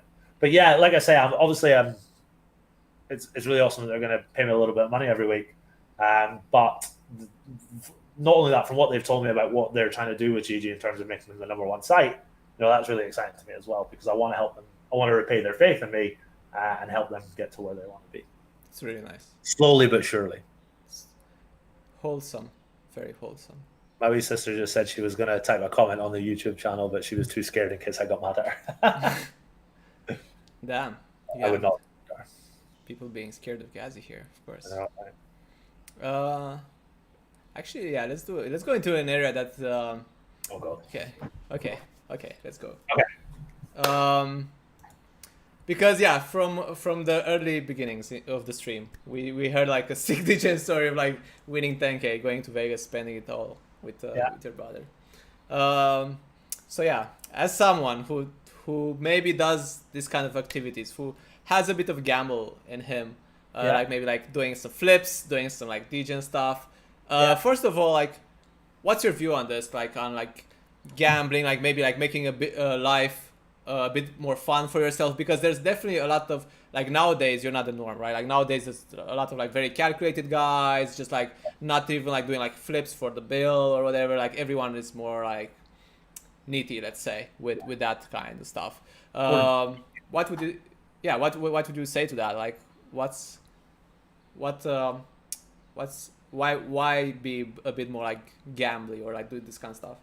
Well, I think it's down to personal preference. These guys who are very conservative, it's probably one, just the way they are, two, the way they were raised by their parents, how to treat money, etc. So it's completely understandable, but for me, it's a lot more enjoyable to have a little bit of gamble, particularly when you say fun things like flipping for bills and flipping for dinner bills and flipping for Ubers. When we're in Vegas, every day we flip like 6-7 times for like Uber, if we go to grab a bite to eat, if we go out for dinner, if we go for drinks, we're always flipping. I've got a little app on the phone, and we always flip all the time, and it's really enjoyable.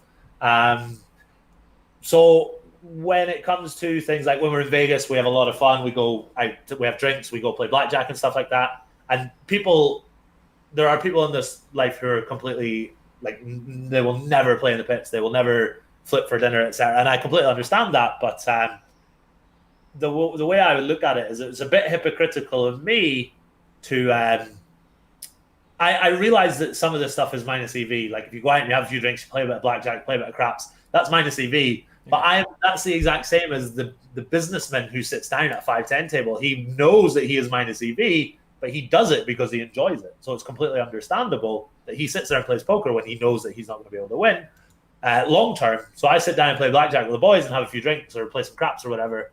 It's like a fun thing. It's like a hobby almost. Okay. A very quick side story. When we were in Vegas, we took JP to a craps table. You know what craps is?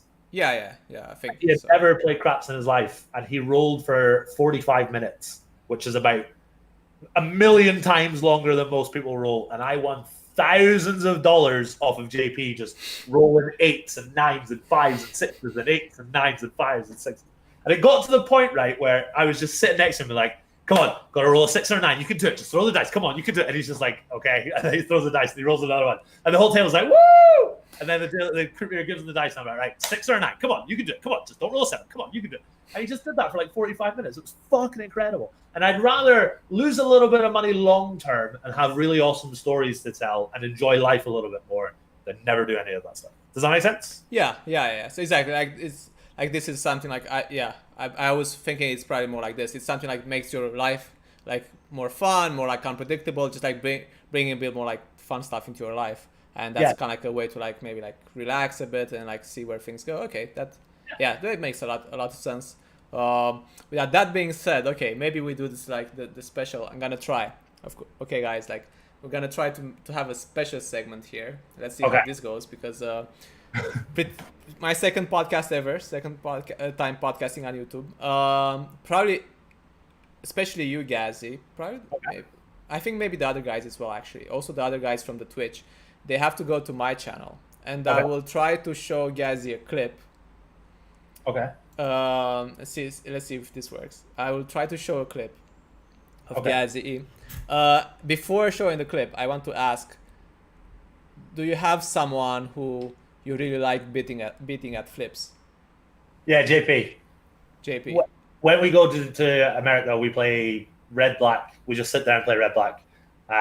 And that man has run so good versus me lifetime at everything. We play a game called Run It Thrice. He won thousands of dollars off of me over a 3-day session, like a legendary 3-day session that people don't even know the full details about. Every time we play red black, he's just like, just up like $500, just like that. And he just like he doesn't understand how good he runs. He thinks that it's just normal. But yeah, JP would be the person I like to be at first. Okay, so you really like beating him at flips. Okay. I love it in a lovely way. I love him to bits. It's like a friendly rivalry. Okay. Are you on my YouTube now? Yeah, I am. For those that don't know, that are on the Twitch channel, if you can go to YouTube and search for Show of Force Poker. Okay, let me actually put the link in your chat. While you're doing that, for those of you who don't know who JP is, he goes by BB is sick on 2+2, and he is a bluff the spot coach, and he is a massive sun runner at life. Okay, that's an accurate description. Oh yeah, you have to approve the in your chat. I put the link, but it got deleted, so you have. Okay, 1 second. I'll just post it 1 second. Well, yeah, I can just give it to you on Skype. Hang on, we're talking about the link to your YouTube page, yeah? Yeah. Okay, so you have you have to get on there and have sound on as well. And go. Okay, let's see how this works out. Okay. So you want me to watch the YouTube? Okay. Yeah, you will need to have the sound on YouTube as well. Okay, 1 second. Let's hope don't get like an echo. So you want me to unmute you on YouTube now? Wait, let me first make sure. I'm nervous. Well, you should be. Oh God. Okay. Can you see it? No. I mean, it will be a bit of a delay, like 10 seconds delay. And yeah, in the meantime, yeah, of course, everyone for the video, if you guys can see the video, and yeah, you have to hit the like button to see the video. Okay, yeah, now it's paused. I can't see anything. 1 second. It should be like you guys should see on my YouTube should be a video coming on, but it's paused now. You should see Gazzy's face. You have to, I mean, no, you have to click to go live. Yeah, you're a bit behind. I see it on your stream. 1 second. Click on the live thing or just refresh it. Shit. Okay. Right, I'm ready. So I'm gonna unmute and for fuck's sake. Okay. Yeah, click that. Okay. Okay, good. I can see it. Okay, so yeah, now you can unmute the. Okay, good. I can see it. Okay, so yeah, now you can unmute. Oh. Okay. It's gonna be like a fucking four. Okay. It's so good. So we are flipping for the whole bill, and now it's like it's up to heads up. JP and Gazzy. Big pace. Big pace.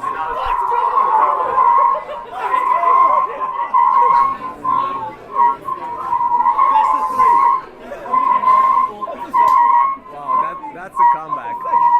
How do you feel? Second time you choked Ali. I want a number 3. I want a number 4. I want a number 5. Ours will Thank you, Gazzy. Okay. Okay, can I tell a little bit of backstory about that, please? Would that be okay? Sure. So for those of you that don't know, what we were doing was we were in the Bellagio one night. We drank a lot of sex on the beaches. We've been playing poker all day. So we went to the cafe in the Bellagio to order food. So we did this massive like 6-way flip. And I lost. I was like way ahead. I can't remember exactly how we did it, but I was you were doing it like you were doing like it was like down to you and JP, and you had like 3 you were- fingers. You were doing like 3 out of 5, I think, pretty sure, and you were like 2 ahead. Yes, that's it. So he won. So I won 1 and 2, and he won 3, 4, and 5. But the mistake I made was I agreed that we would do the flip and then we'd order the food. So when I lost the flip, they just ordered fucking everything. Luke was ordering like apple pies for breakfast in the morning. He ordered like 3 full pizzas, and one of the pizzas he didn't even take home with him. He just left it in the Bellagio. Fucking milkshakes and fries and burgers, and oh my god, it cost me hundreds of dollars. But I was so far ahead of JP, and that just proves how fucking good he runs to just win 3, 4, 5, no problem. GG. Yeah, that was sick. I forgot about that. That's a phenomenal memory. Yeah, that's one of my favorite clips from Vegas that year. Maybe my favorite clip. That was really epic. The JP comeback there, and yeah, you saw like I don't like how like could you guys hear like the sound and stuff, like how he went crazy after winning. Yeah, it was a little blurry, but I could hear it. Yeah, he was going, "Let's go!" His stupid American accent. Let's go. He does it all the fucking time. I hate That's it. pretty sick. I really like that clip. Yeah, that's a pretty sick clip where like I think like we were like drinking before. It's like 3-4 a.m. Yeah, we like drink like all of the guys, and like quite a few of us, and it was like, okay, let's flip for who's gonna pay, like you said. We didn't order yet, and like guys like ordered everything, and a bit too easy. Was at the heart of just ordering fucking everything. He was just ruthless. Yeah. But to be fair, if the roles were reversed, I would have been the same as well. So I don't blame him for that. Yeah, that is Good times. good time. It does seem you're maybe not running that well in general with flips. I run okay. I think I run average when it comes to flips. Yeah, I think I run pretty average when it comes to flips. There are other things, like I say, there's a game called Run It Thrice that I run pretty badly at, particularly versus JP. When we play Red Black in Atlantic City and Vegas and stuff like that, he wins every time. But overall, I run okay. It's pretty average, JP. I do okay. Okay. What's let's see, because it does sound like you are someone who has quite a few Degen stories. Yeah, I think that's reasonable. I think that's pretty reasonable, yeah. What are some like let's see like some top 3 Degen stories. Oh, let me think. The number one Degen story is when I won that money. I was 13th of April 2011. I'll never forget it. I won $10,300. I was 21 at the time, and my job paid me like $8 an hour or something like that. So to win $10,300, it was so much money. It was unbelievable.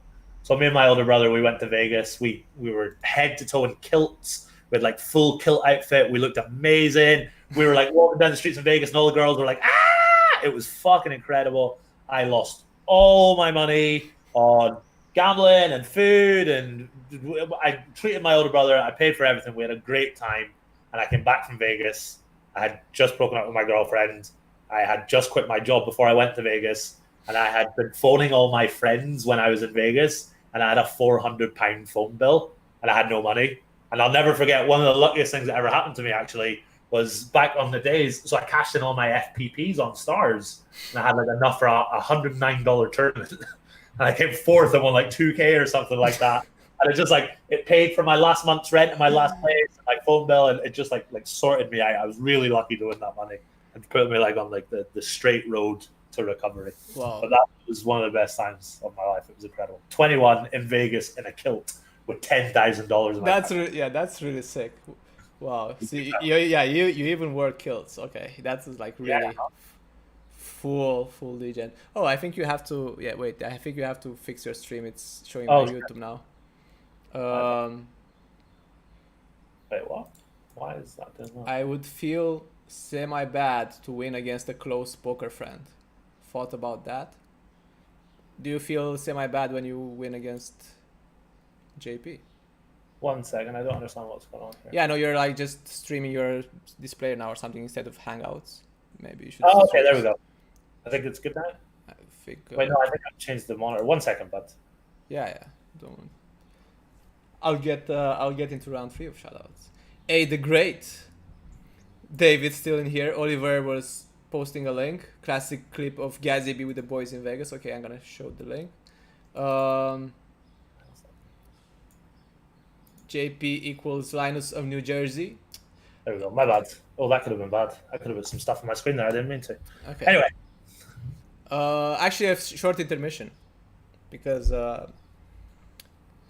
what do you think about your friend JP being dubbed the Linus of New Jersey? I'm happy for him. I'm happy for him. And it's not that thing I was talking about earlier where you're like 90% happy for someone and like 10% sorry. No, I'm genuinely happy for him. He's doing really, really well right now, which is awesome. And he's, yeah, his life is good for him now. He's just married. He's starting a family soon. He's just bought a house. He's sun running every day. He's fucking playing heads up against Matt Berkey. He's doing really well. I'm happy for him. So living the life. He's living the dream, yeah. So you think the title is fully deserved being No. Linus? No. Do you think it's fully deserved? I don't know. I mean, who's better than him? I don't know. Oh, good question. Well, I'm not sure. So I think he may actually be the You think he Linus might- of New Jersey. Oh, yeah, maybe the Linus of New Jersey. Maybe not the Linus of America. Maybe he's like the MMA Sherdog of America, where he's like top 10 or something like that, but maybe not quite the top one. I mean, he was dubbed the Linus of New Jersey. Like people didn't go that far. I don't know. Who knows? One day, one thing I'll say is he will one day be the Linus of America. If he keeps going the way he is, then he definitely. That's that's definitely true. He Okay. could maybe be the Linus of the world. He could be the best poker player in the world one day. One day. Probably not, but maybe. Yeah, I know. Okay. Okay, let's see like another DJ and fun story, something that comes to mind from the life of Gazzy. Oh, I've got a really fun story. Well, yeah, I guess it's kind of fun. So the Vegas just passed. Me and all the boys are out and about, and there's a well-known Australian player called Max. I won't say his full name, but on 2+2 on Instagram, it's MAXDE. I'm sure a lot of you guys will know what I'm talking about, who I'm talking about. Max is Australian, 33, absolute legend, such a nice guy, really interesting past. So we're in Vegas. Once again, we're in Planet Hollywood. We're all very drunk. We're out in the pits. We're not playing any poker. We're drinking and gambling and stuff, having a lot of fun. And I'm trying to remember exactly how it happened. So Max is winning some money playing blackjack, and I'm winning some money from craps and blackjack and stuff like that. So one of us was up more than 1,200. I can't remember who it was, but one of us was up 1,200, and the other was up more than 1,200. So Max says to me, because he knows I'm the only one that is degenerate enough to do it, he's like, why don't we put all our profits on one blackjack hand? And I say, what do you mean? He says, we'll put both our money together and we'll go on one blackjack hand. And I was like, okay, excellent, let's do it. So we each put $1,200 on. So there's a 2.4K blackjack bet. I think it was 2.4K. Yeah, so it was around about 2.4K blackjack hand. And I'll never, ever, ever, ever fucking forget it. So the dealer, we have like a 6 and a 4 for 10. Okay. And the dealer's showing a 7. So we have to double down. Like it's just phenomenally plus EV to double down, right? So do you know what double down means, Daniel? Are you doubling the bet? So you double your bet, but you only get one card. You get one more card and that's it. So if you double your bet and you get a 3, then you're stuck with 13. You can't hit again. Oh, okay. So you're doubling the 2.4K. Yeah, so we each have to pull out an extra 1.2K each and buy more chips, and we double the bet. Here's the sickest part, right? So we have a 10, which makes it really profitable because the chances of getting a high card are really high, so which makes it plus EV. So we double down and we get another 10 for 20, right? The dealer's showing a 7, and I will never forget it. The dealer's showing a 7, turns over another 7, and then pulls another 7 for 21. So she beats us by 1, and we've just lost this massive blackjack hand that was really, really plus EV for us to pull out more money and double down. And we just sort of fucking looked at each other. The dealer was like, "I am so sorry," and I was like, "Don't worry, Yolanda, it's not your fault, love." But it was just unbelievable. It was one of the most painful things I've ever had, because the stress of doubling down and having to hit a high card. We did that. We did the hard part. We got our 10 and we got 20. And then she fucking hits 21 on us. Oh, it was so brutal. Wow. It was fun, but it was so fucking brutal. Wow. The 777s of death. Wow. I know. It was good time. Yeah, the best part is like you guys like you have to double down. Like, okay, let's gamble at 2.4k. Now you have to put another 2.4k in there. But Max is a lot like me. He's a bit of a degenerate. So yeah, it was good fun. It was good times. Okay, so at least you guys have had fun. Yeah, good times. Every pro seems to have a one buy-in tournament bank story. Just the Degen ones. I never won any significant money in tournaments, but I also don't play them. Yeah, not very good at tournaments, so I tried to stay away from them. What's your history? Wait, what's your history with PLO? I play a little bit of PLO from time to time. I'm not very good. I have self-excluded on stars. Now, the beautiful thing about this is that there is no option within the PokerStars software to stop playing PLO and PLO only. So you have to email PokerStars. That's how fucking bad I am at PLO. That I was losing so much money, I had to email them and ask them to self-exclude me specifically from PLO. Wow. I know. Just to be clear, I wasn't like losing a lot of money, but I was doing silly things. Like I was playing 500 PLO against like OTB Red Bacon and stuff like that. I guess like really good quality PLO guys. And I was doing okay, but I started to lose a little bit. I was like, do you know what? Let's nip this in the bud. Let's stop this now before it gets any worse. Okay, so maybe like PLO is one of your like kind of guilty gambles. Yeah, PLO's like again a bit of degeneracy. PLO's a lot of fun, but I suck at PLO, so I really shouldn't be playing. Okay. Okay. Yeah. By the way, guys, on YouTube, thank you for the likes. We have like 28 likes. If you haven't liked yet, of course, like this stream. Doing more that I'm becoming more professional. Let's and of course, I mean, if you're not subscribed to my channel, that's kind of embarrassing already.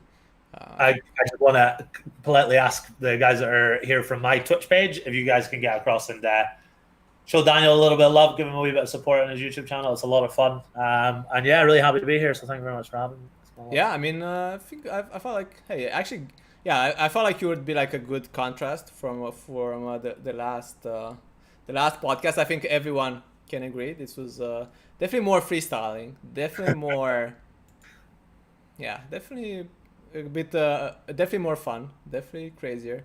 Yeah. Not saying MMA is not fun, but definitely cannot compare to Gazzy. Thanks very much. In entertainment quality. And let's wrap on a big Degen story, you know, of like someone, so from someone you know, like something you heard, you know, from someone else. I know it's gonna be pretty hard to top MMA's Degen story of a guy in Vegas, I think, doing orgies, like a billionaire guy doing like huge orgies and having even like goats and sheep brought over. Wow. So maybe, I think that's gonna be hard to top, but let's see. I'm trying to think. I don't really have many massive Degen stories. It's probably because you are the Degen from your like group. So yeah. So like the stories are like about like yourself. So you don't have, because like MMA, he's not, you know, like he's not a big Degen or something. But so of course the biggest Degen stories he knows are gonna be from other people. But probably for you, the biggest Degen stories you know are gonna be yours. My fucking Degen stories, yeah, that's exactly it. Yeah, I can't think of any massive Degen stories, unfortunately. I've got loads of little stories, but no like really insane stories. I was in Atlantic City with JP, and I was playing. We went to play. This is a fun story. So we went to play blackjack. We sat down at blackjack table, and I was down a lot of money. I'm not going to say how much it was because it's not great. So I was down a lot of money, right? And I was playing with this lady. She was like a mom. She was in Atlantic City having a good time, and I was getting it back. We were gambling relatively high stakes, and we were getting it back, and we were winning a little bit back. Jonathan Little came and sat down. Do you know who Jonathan Little is? Yeah, the tournament guy. He's Jonathan Little. I had played in a tournament at the Borgata with him earlier that day, and he was blackout drunk, like blackout drunk. Like he was so fucking drunk. And he sat down and he was like, he just like looked at me like this, and he's like, he can't sit still and stuff like that. And just to be clear, I'm not telling this story to make Jonathan look bad. I have got nothing but respect for him. One, for being as successful as he is, and two, for being able to have fun in this manner. So he's blackout drunk, and he's like buying in for like thousands of dollars and stuff, and like he's slowing the game down and that. And he's saying to me like, you Europeans, you come across, you take all our American money, from playing poker. And I was like, no, not at all. The Americans are very good at poker. It's not like that. I'm just here to play some tournaments and have a bit of fun with that. He's like, no, I know it. You come around and you take all our money, and I'm okay with it because we're American and we're dumb fucks and this, that, and the other. So he's so fucking drunk. And he's got his phone, in his lap, and he's like sitting texting. And the dealer's like, you can't be on your phone in the middle of the game. And he's just like, not even looking at the dealer, he's just like waving his hand in the dealer's face, being like, don't worry about it and stuff like that. And I'm just like, holy fuck, this is Jonathan Little. You see this guy on TV, and he's just like being like really drunk and that. And then every time he won a hand, he would throw his head back and scream the word Matumba. And I don't know what it means, but he would just go, Matumba! So I was blackjack table for thousands of dollars, and I was so close to getting to even. And then Jonathan Little sat down and just fucked it for everyone. And I got to the point where I just had to leave. Like, it was just like so fucking painful. But like I wrote that story on 2+2, and Jonathan Little came in and was like, yeah, I like to drink red wine from time to time. And again, I'll say it again because it's really important. I've got nothing but love for Jonathan Little. I don't tell that story to embarrass the guy. It's so fucking bizarre. It's like he's like a poster boy of tournament poker, and he's like really famous in that. And he's just shit-faced, like waving at the dealer and be like, you can wait for me and stuff like that. It was fucking class. It was one of my bizarre moments in life. Yeah, that's really sick. That's a really sick story. And yeah, that's a pretty epic one. I mean, he should be proud. He should be proud. He should be proud. And we should get in touch and ask what the fuck Batumba means. I think I'll wait until I see him again, because it's inevitable that our paths will cross again, and hopefully I get to ask. Yeah, maybe, I don't know. Yeah, that's that's a pretty good story. Okay. Maybe on my stream, if I stack someone, I can just shout the word Matumba. Yeah, you can make it like your own. Yeah, your own catchphrase. Sounds good. And imagine one day he watches your stream and he hears it. He probably doesn't even remember, to be honest. He was fucking drunk. Okay. Good times. Okay, let's wrap up on. We're going quite got carried away here for a bit. Going for like 2 hours. Okay. Let's wrap up on some future plans. What's coming up for GazzyB in the mid to like long term? What are your plans? Do you have any specific plans? What is your approach gonna be like now that you're 30 and you're thinking about your future more? First things first, I want to make this this partnership with GG Poker work. I need to adapt to the games a little bit better. So short-term plans, crush life on GG Poker, reward them for putting their faith in me with regards to letting me stream on their page.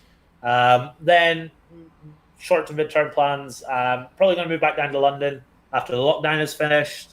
And that's it, to be honest. I don't have any long-term plans. Like I say, I'm recently single, which is a massive struggle. Not going to lie, it's very different to me. Being single, I've had 2 different girlfriends, quite literally for the last 10 years, with only a couple of months breaks in between. So yeah, I need to learn how to be single again. I'm looking forward to it. So first things first, work out how to do well on GG Poker, move back down to London, and just continue to enjoy life. Would you ever consider moving to the US? I don't think so. I get quite homesick. So I go on these trips and I plan to stay for 3 months, which is the most I'm allowed to stay. And then I normally leave after like a month and a half to 2 months. So I get quite homesick. So I don't think I would. Oh, okay. I know, right? Yeah, because it does seem you really like it there, but you really like doing a mix. Yeah, right. That's okay. I like it in small doses, but I don't think I could live there, unfortunately. Okay, that's really good. Well, you are probably gonna get Twitch famous, and you said you are gonna start your own. You have to start like a YouTube as well, and maybe you're Yeah. gonna get YouTube famous as well. And Yeah. I'm pretty sure, if you, especially if you keep this hairstyle, the ladies will be lining up.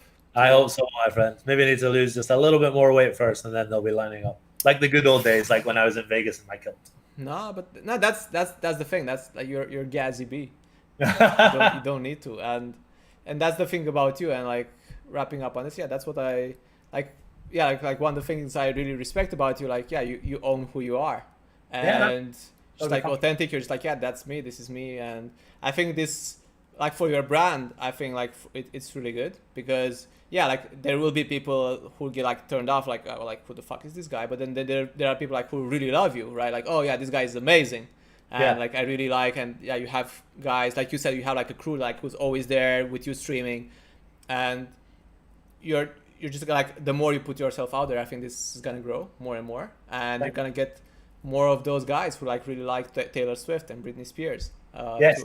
And for like form an empire with. So definitely gonna follow your progression, and I really hope you keep streaming because I do feel that you're really good at it and really That's right. entertaining. Thank you very much. I really enjoyed being here today. I'm very grateful for having me on. And yeah, you should do more of this. This is really good content. Thanks Try for to coming on. yourself. Yeah, thanks. Hope you guys enjoyed this as well. Again, quite a few things to learn from old Gazzy, and but of course, very very entertaining guy. And yeah, subscribe and like this video. We have like 34 likes here in the live stream. Very good. Woo! Good work. Very nice. Gazzy, when do you play live again? Yeah, he said probably when it Probably next year. probably next year. Okay. Let's see. Do we have any other big questions here? Living with Linus in Malta? No, we did not live with Linus. I did for 2 weeks. Well, for 2 weeks with For 2 weeks. he only lived with for 2 weeks with Linus in Malta. Linus hated me. Okay, okay. Throw the lad's name in your title. Yeah. To wrap up on this, I am Show of Force. You can see on my YouTube, I'm a poker god. Yeah, I actually, I don't know, just play mid to high stakes poker. I like doing some content now and then, like our boy Gazzy here. And just trying out making a podcast. I have the last episode with MMA Sherdog, the legend and a good friend. And I guess that's me, just a lad. There's one of the lads. Who you got on next? Who's your next guest? I don't know. I'm just actually not planning it. I have a big list of people I want to get on, and this is how I do it. I just want to bring people on. First, it's guys who I also know, because I think it's gonna be the most valuable for me and the viewers, because I know, okay, what questions to ask. Like for you, like I kind of like know a lot of your strong points from my view at least. Yeah. And that's what I'm doing with the podcast. I want to bring people on who are like very good at poker, very successful with poker and other stuff. Maybe like are very good poker players, but are, I don't know, like we know like some guys are very good with fitness. For example, they're like very shredded. So I want to bring out like different kinds of guys who I know, because I'm fortunate enough to be in touch with quite a few like sick poker crushers as well, and learn stuff from them. And me knowing them makes me able to like bring out stuff that I want to learn about, and I think people watching can learn as well. And that's kind of like why I do this podcast mainly, and of course shit talk a bit, have fun, and maybe I think I wonder what JP will think about this podcast. I wonder what you'll think about this podcast. And Matt Berkey as well. Matt Berkey is going to beat the fuck out of me. yeah, maybe Jonathan Little as well. Let's see. See how we go. Okay. Well, thanks for having me. I really appreciate it. Yeah, thanks for coming on. I was a bit nervous, like maybe he's too big of a star now. You'll be fine. But all good. Okay, so thanks guys for watching. Thanks for hanging out in the chat. Thanks for hanging out for like the full 2 hours. And good luck. Follow Gazzy on his Twitch, where like he's gonna say retarded shit, call people big fuckers, and crush everyone in the GG poker streets. So yeah, thanks again, and see you guys. Thank you very much, guys. Goodbye.